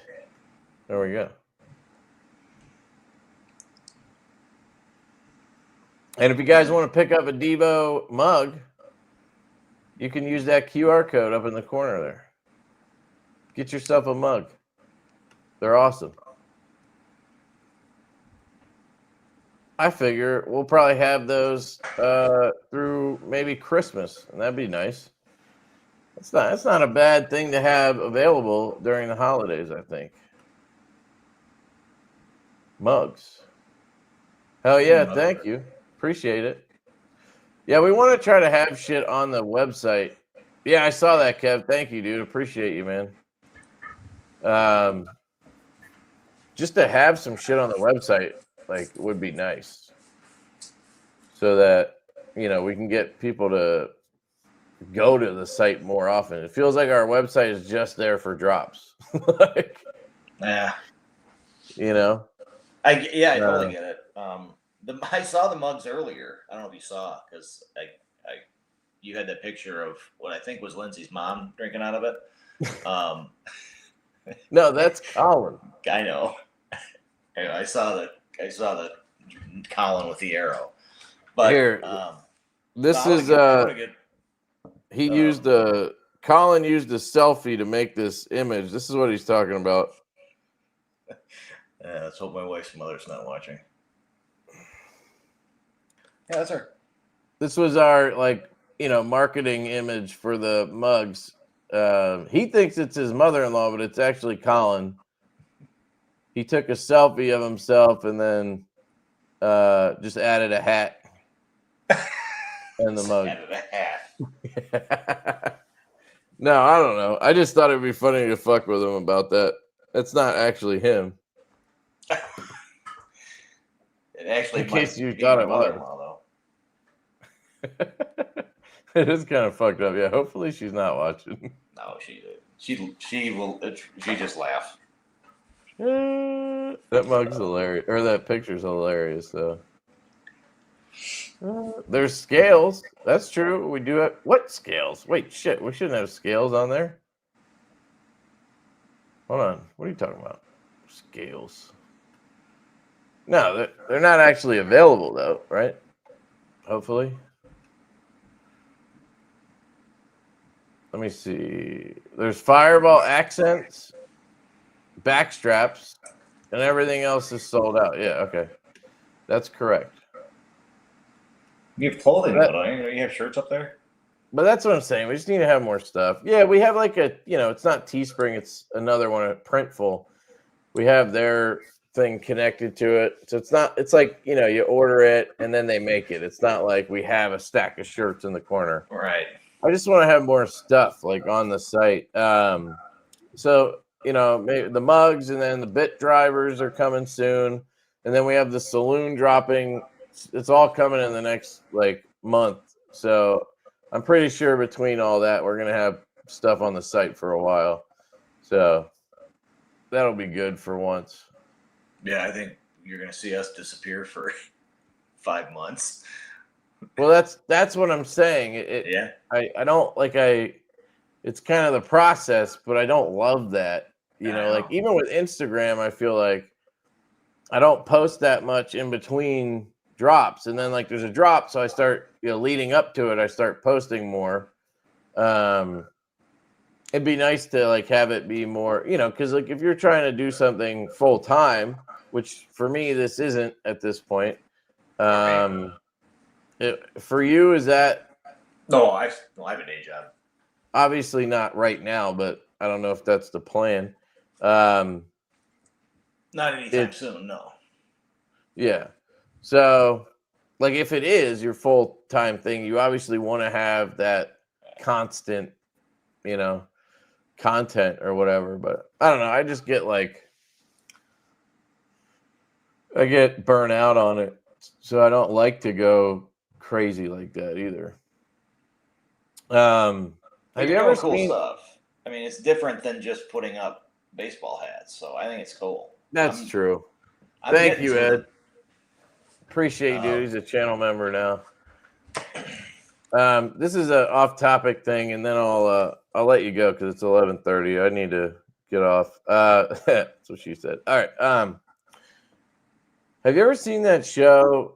Have you ever heard of Financial Audit? This guy he has a YouTube channel, Caleb Hammer, does like financial, literally like people who are like in debt and shit. They come in and he like goes through their finances and just fucking like hammers on them because, you know, they give him permission and he just like, you know, humiliates them basically. Have you ever seen it? I have not. It's fucking hilarious, dude. I love that show. Like, that's my current thing that I'm like, you know, that's what I watch when I'm, you know, in the middle of work or whatever, late at night or whatever. What is it called? It's called Financial Audit, but I think the channel is just under his name. It's Caleb Hammer, Caleb Hammer. Pretty sure that dude's like a gajillionaire at this point. He's got like fucking budget apps. He's got like all these courses and shit. You know, he gets like millions of views on the videos. He's got like a whole thing set up. He's got to have like 10 employees. He's got like a whole system for how the people come in. Like they literally pay them. They reimburse them for coming in. Like it's a whole thing. But the show is just, it's hilarious. That's why I watch it. It's funny as fuck.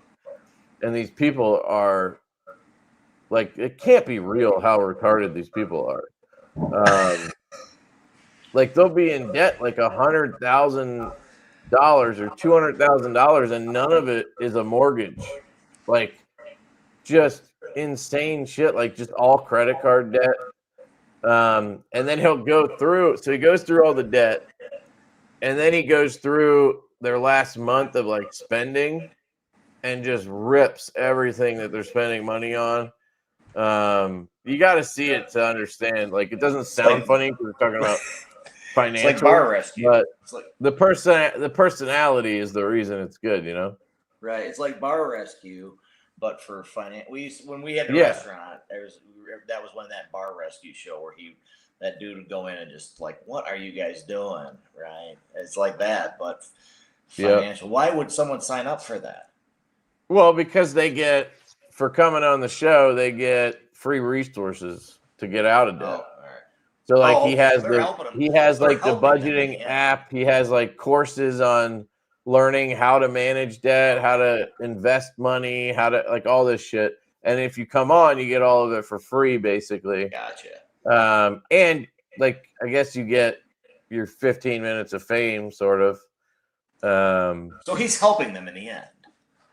Yeah, he's trying to help. He makes at the end of the video, he makes them a budget, and he's like, some of these people, he's like, you guys are so fucking stupid. Like, you have, you know, they have like $50,000 in debt, but at the end of the month, if you just followed this budget, where he actually puts in pretty much everything you would need. Like, I've tried to like see like, you know, because a lot of times people talk about a budget, but then it's like, Yeah, but you're not counting like a bunch of shit that like you have to pay for.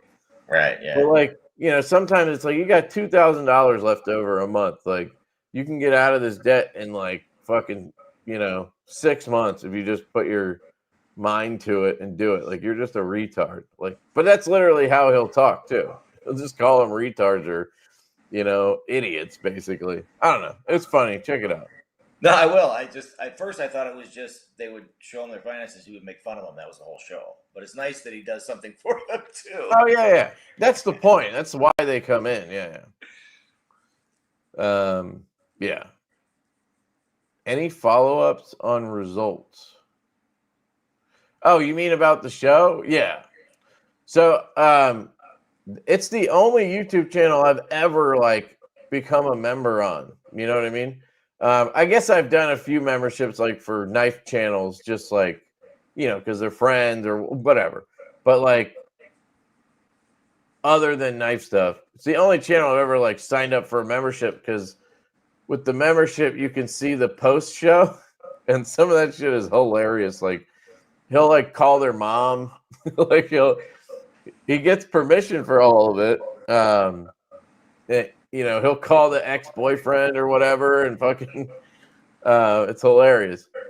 But they also do follow-ups. I don't think you need the membership for that, but like, you know, I think it's after 6 months they bring people back and go over like how they've been doing. Like those shows aren't as entertaining because it's mostly just, you know, it's the same person you've seen before. He's, you know, but a lot of them end up doing better and they start getting out of the debt and shit. So like, it's all real apparently. Sometimes it doesn't seem like it, but I'm pretty sure it's all real. But yeah. Well, you know, everybody's got that one brother-in-law that is always complaining they don't have any money, and then shows up one day with a brand new jet ski. Yeah. Right. So exactly. I wouldn't go to Scold him. He me would about scold knives. me about knives. Yeah. Yeah.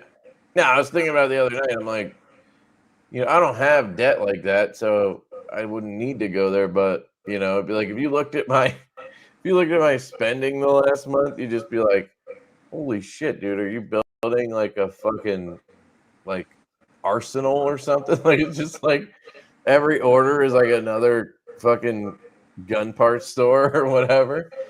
Man. Yeah, it would be rough. It would be rough.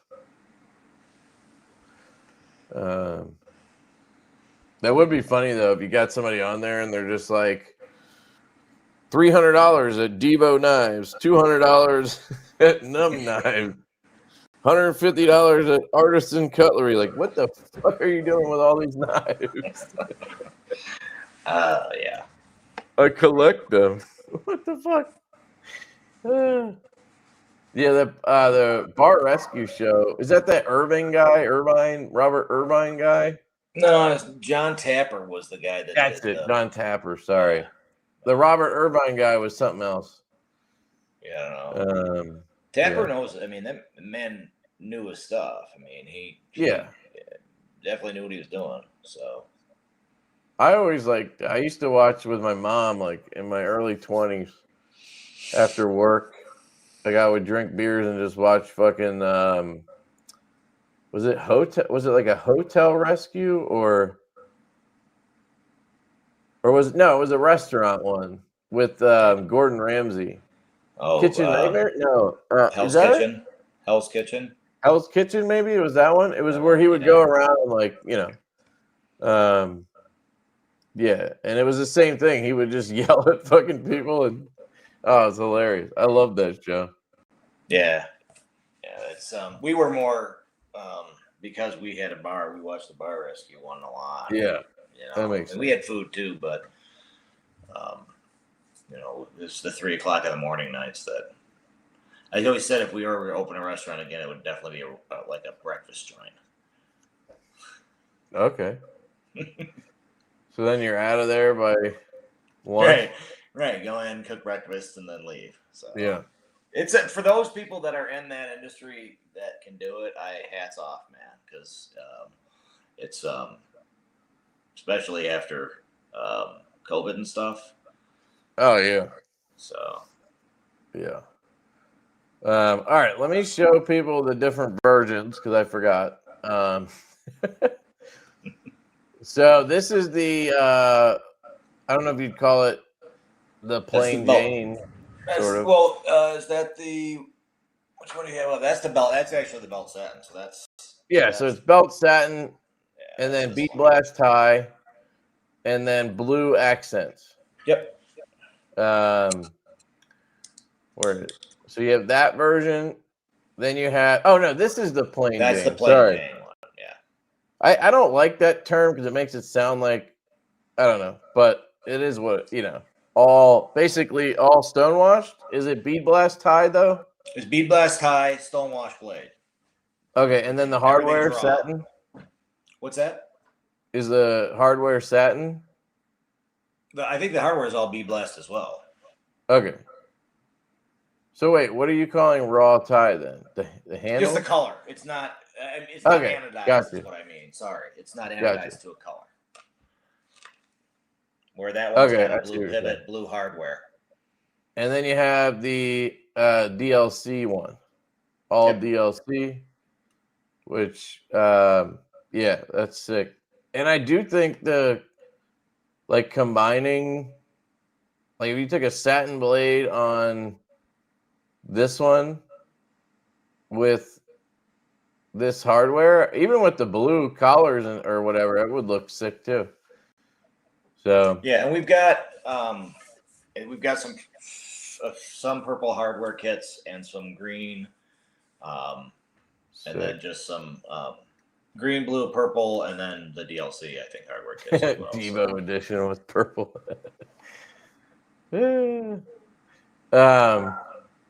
One thing you guys should know, if you look at the exploded view or whatever, if you're swapping hardware or taking it apart to put skiffs in or whatever, the cool thing about this lock is you don't have to fuck with anything.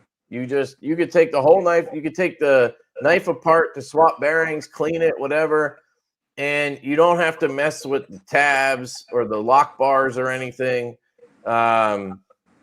Because it's all contained in the liners.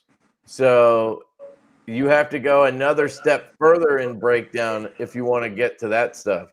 So like routine maintenance and bearing swaps and hardware kits should be pretty straightforward, right?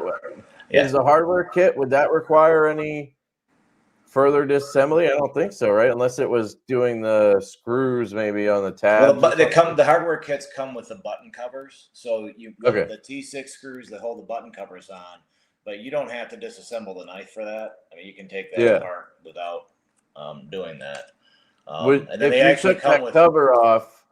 Would anything pop out or whatever? No. The cover is just it's just a screw, and then there's two pegs that keep it straight, so that otherwise you just put a center screw would spin. So other than that, no, they just pop right off. So there you go. You don't. A full swap wouldn't involve any, because I know some people look at mechanisms and they're like, oh man, if I have to, if you tried to do swaps on a shark lock, you're gonna have to deal with the shark lock. You know what I mean? You don't have that problem here. It's honestly easier than taking apart a frame lock or something, because you don't have to worry about what the tension on the lock bar is, or if when you're putting the blade on, if the lock bar is across the blade or something, it could always be an issue when you're just assembling a knife if you're not good at that stuff. This one's super simple. So we added. If you want to go that deep, you don't have to, which is nice. The first prototype didn't have the internal screws. It was all just held together with the pivot and that mid body screw. Oh.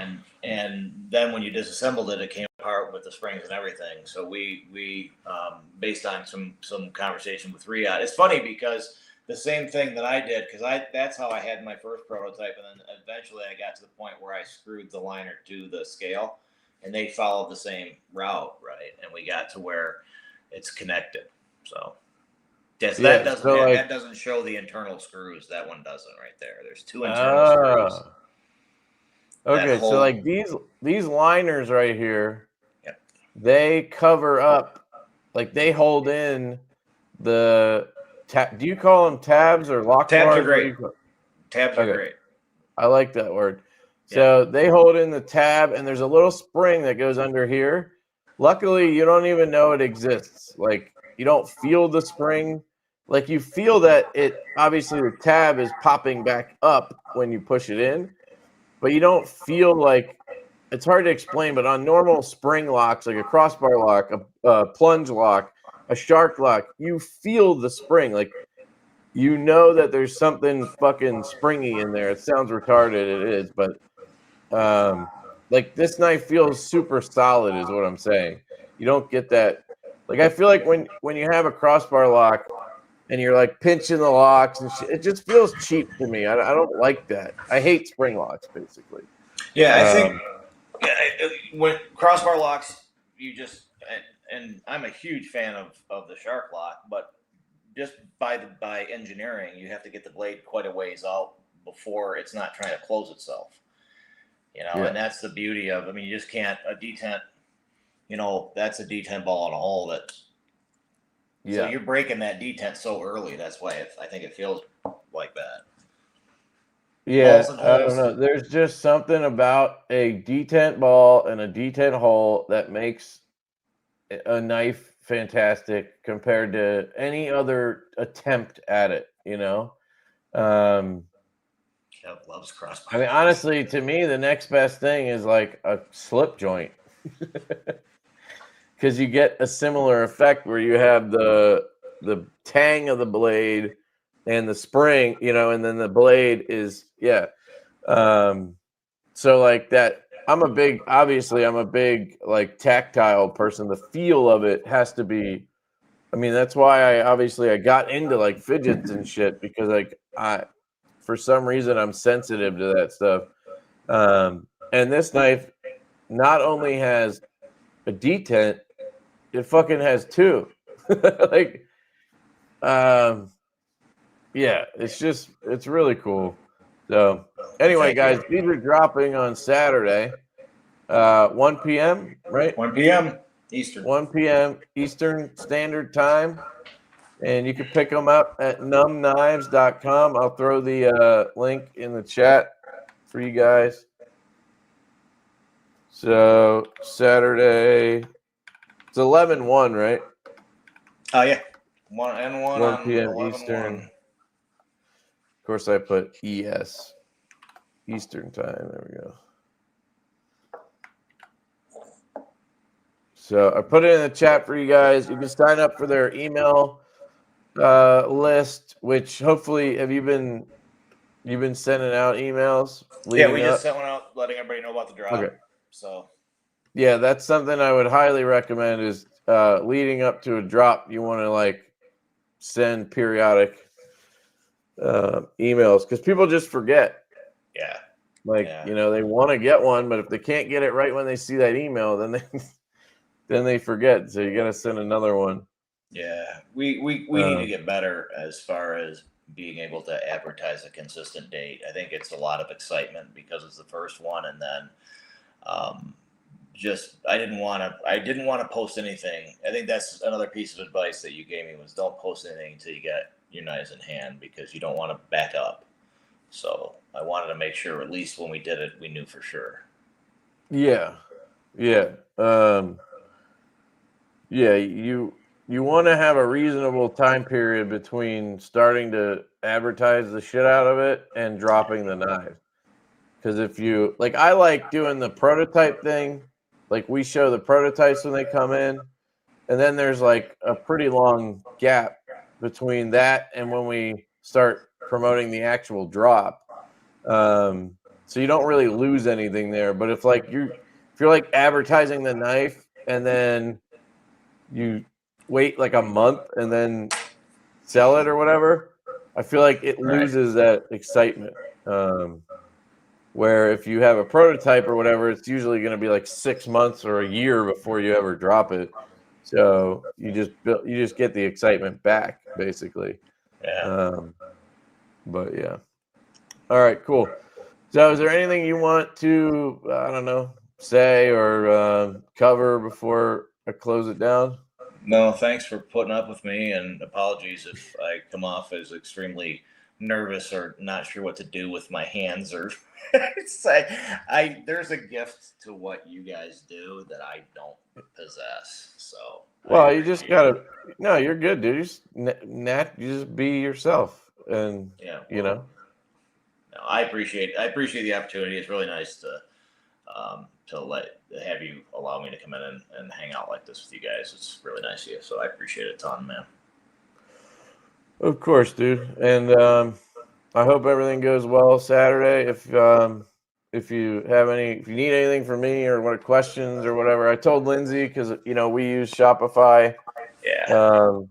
I can help her with any back end stuff before you guys do the drop. There's some things that you want to make sure you have your ducks in a row on so that it goes smoothly. Because if you don't have the package weight and the product weight, then when you go to print your labels, you're going to have to edit the weight on every single one.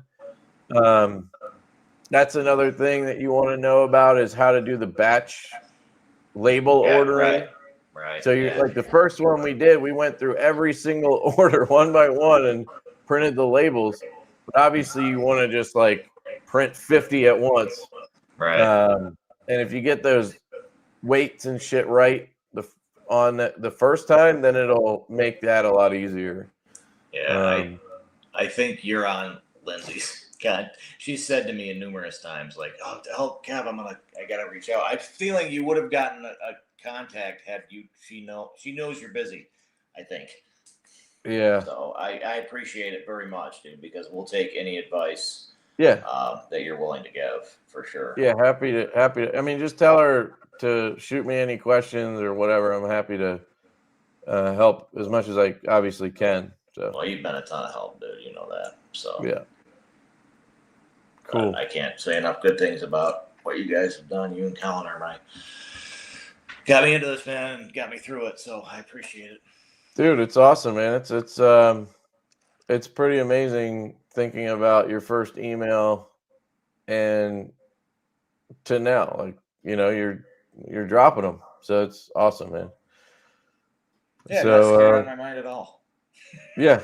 No, you'll be scared shitless for a while, but that's good, man. You got to put yourself out there sometime. And, if you never do it, it's a shame, so. Yeah. And if I wasn't nervous, I wouldn't care. And I do care. I want to make sure that things go smooth for everybody. Yeah. Dude, you put a lot of hard work into it. There's no doubt about that. So I appreciate that.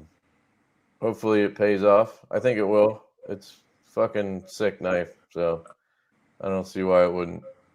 Well, as long as we can keep drawing more, that's all I want to do. So thanks again, man. I really appreciate it.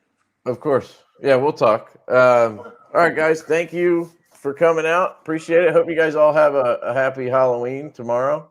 If you have kids, be safe. Take them out. Check their candy or whatever for fucking razor blades because people are assholes. Yeah, hope you guys have a great night. I'll see you soon. Thanks, Nick. Thank you, man. See you guys. Peace.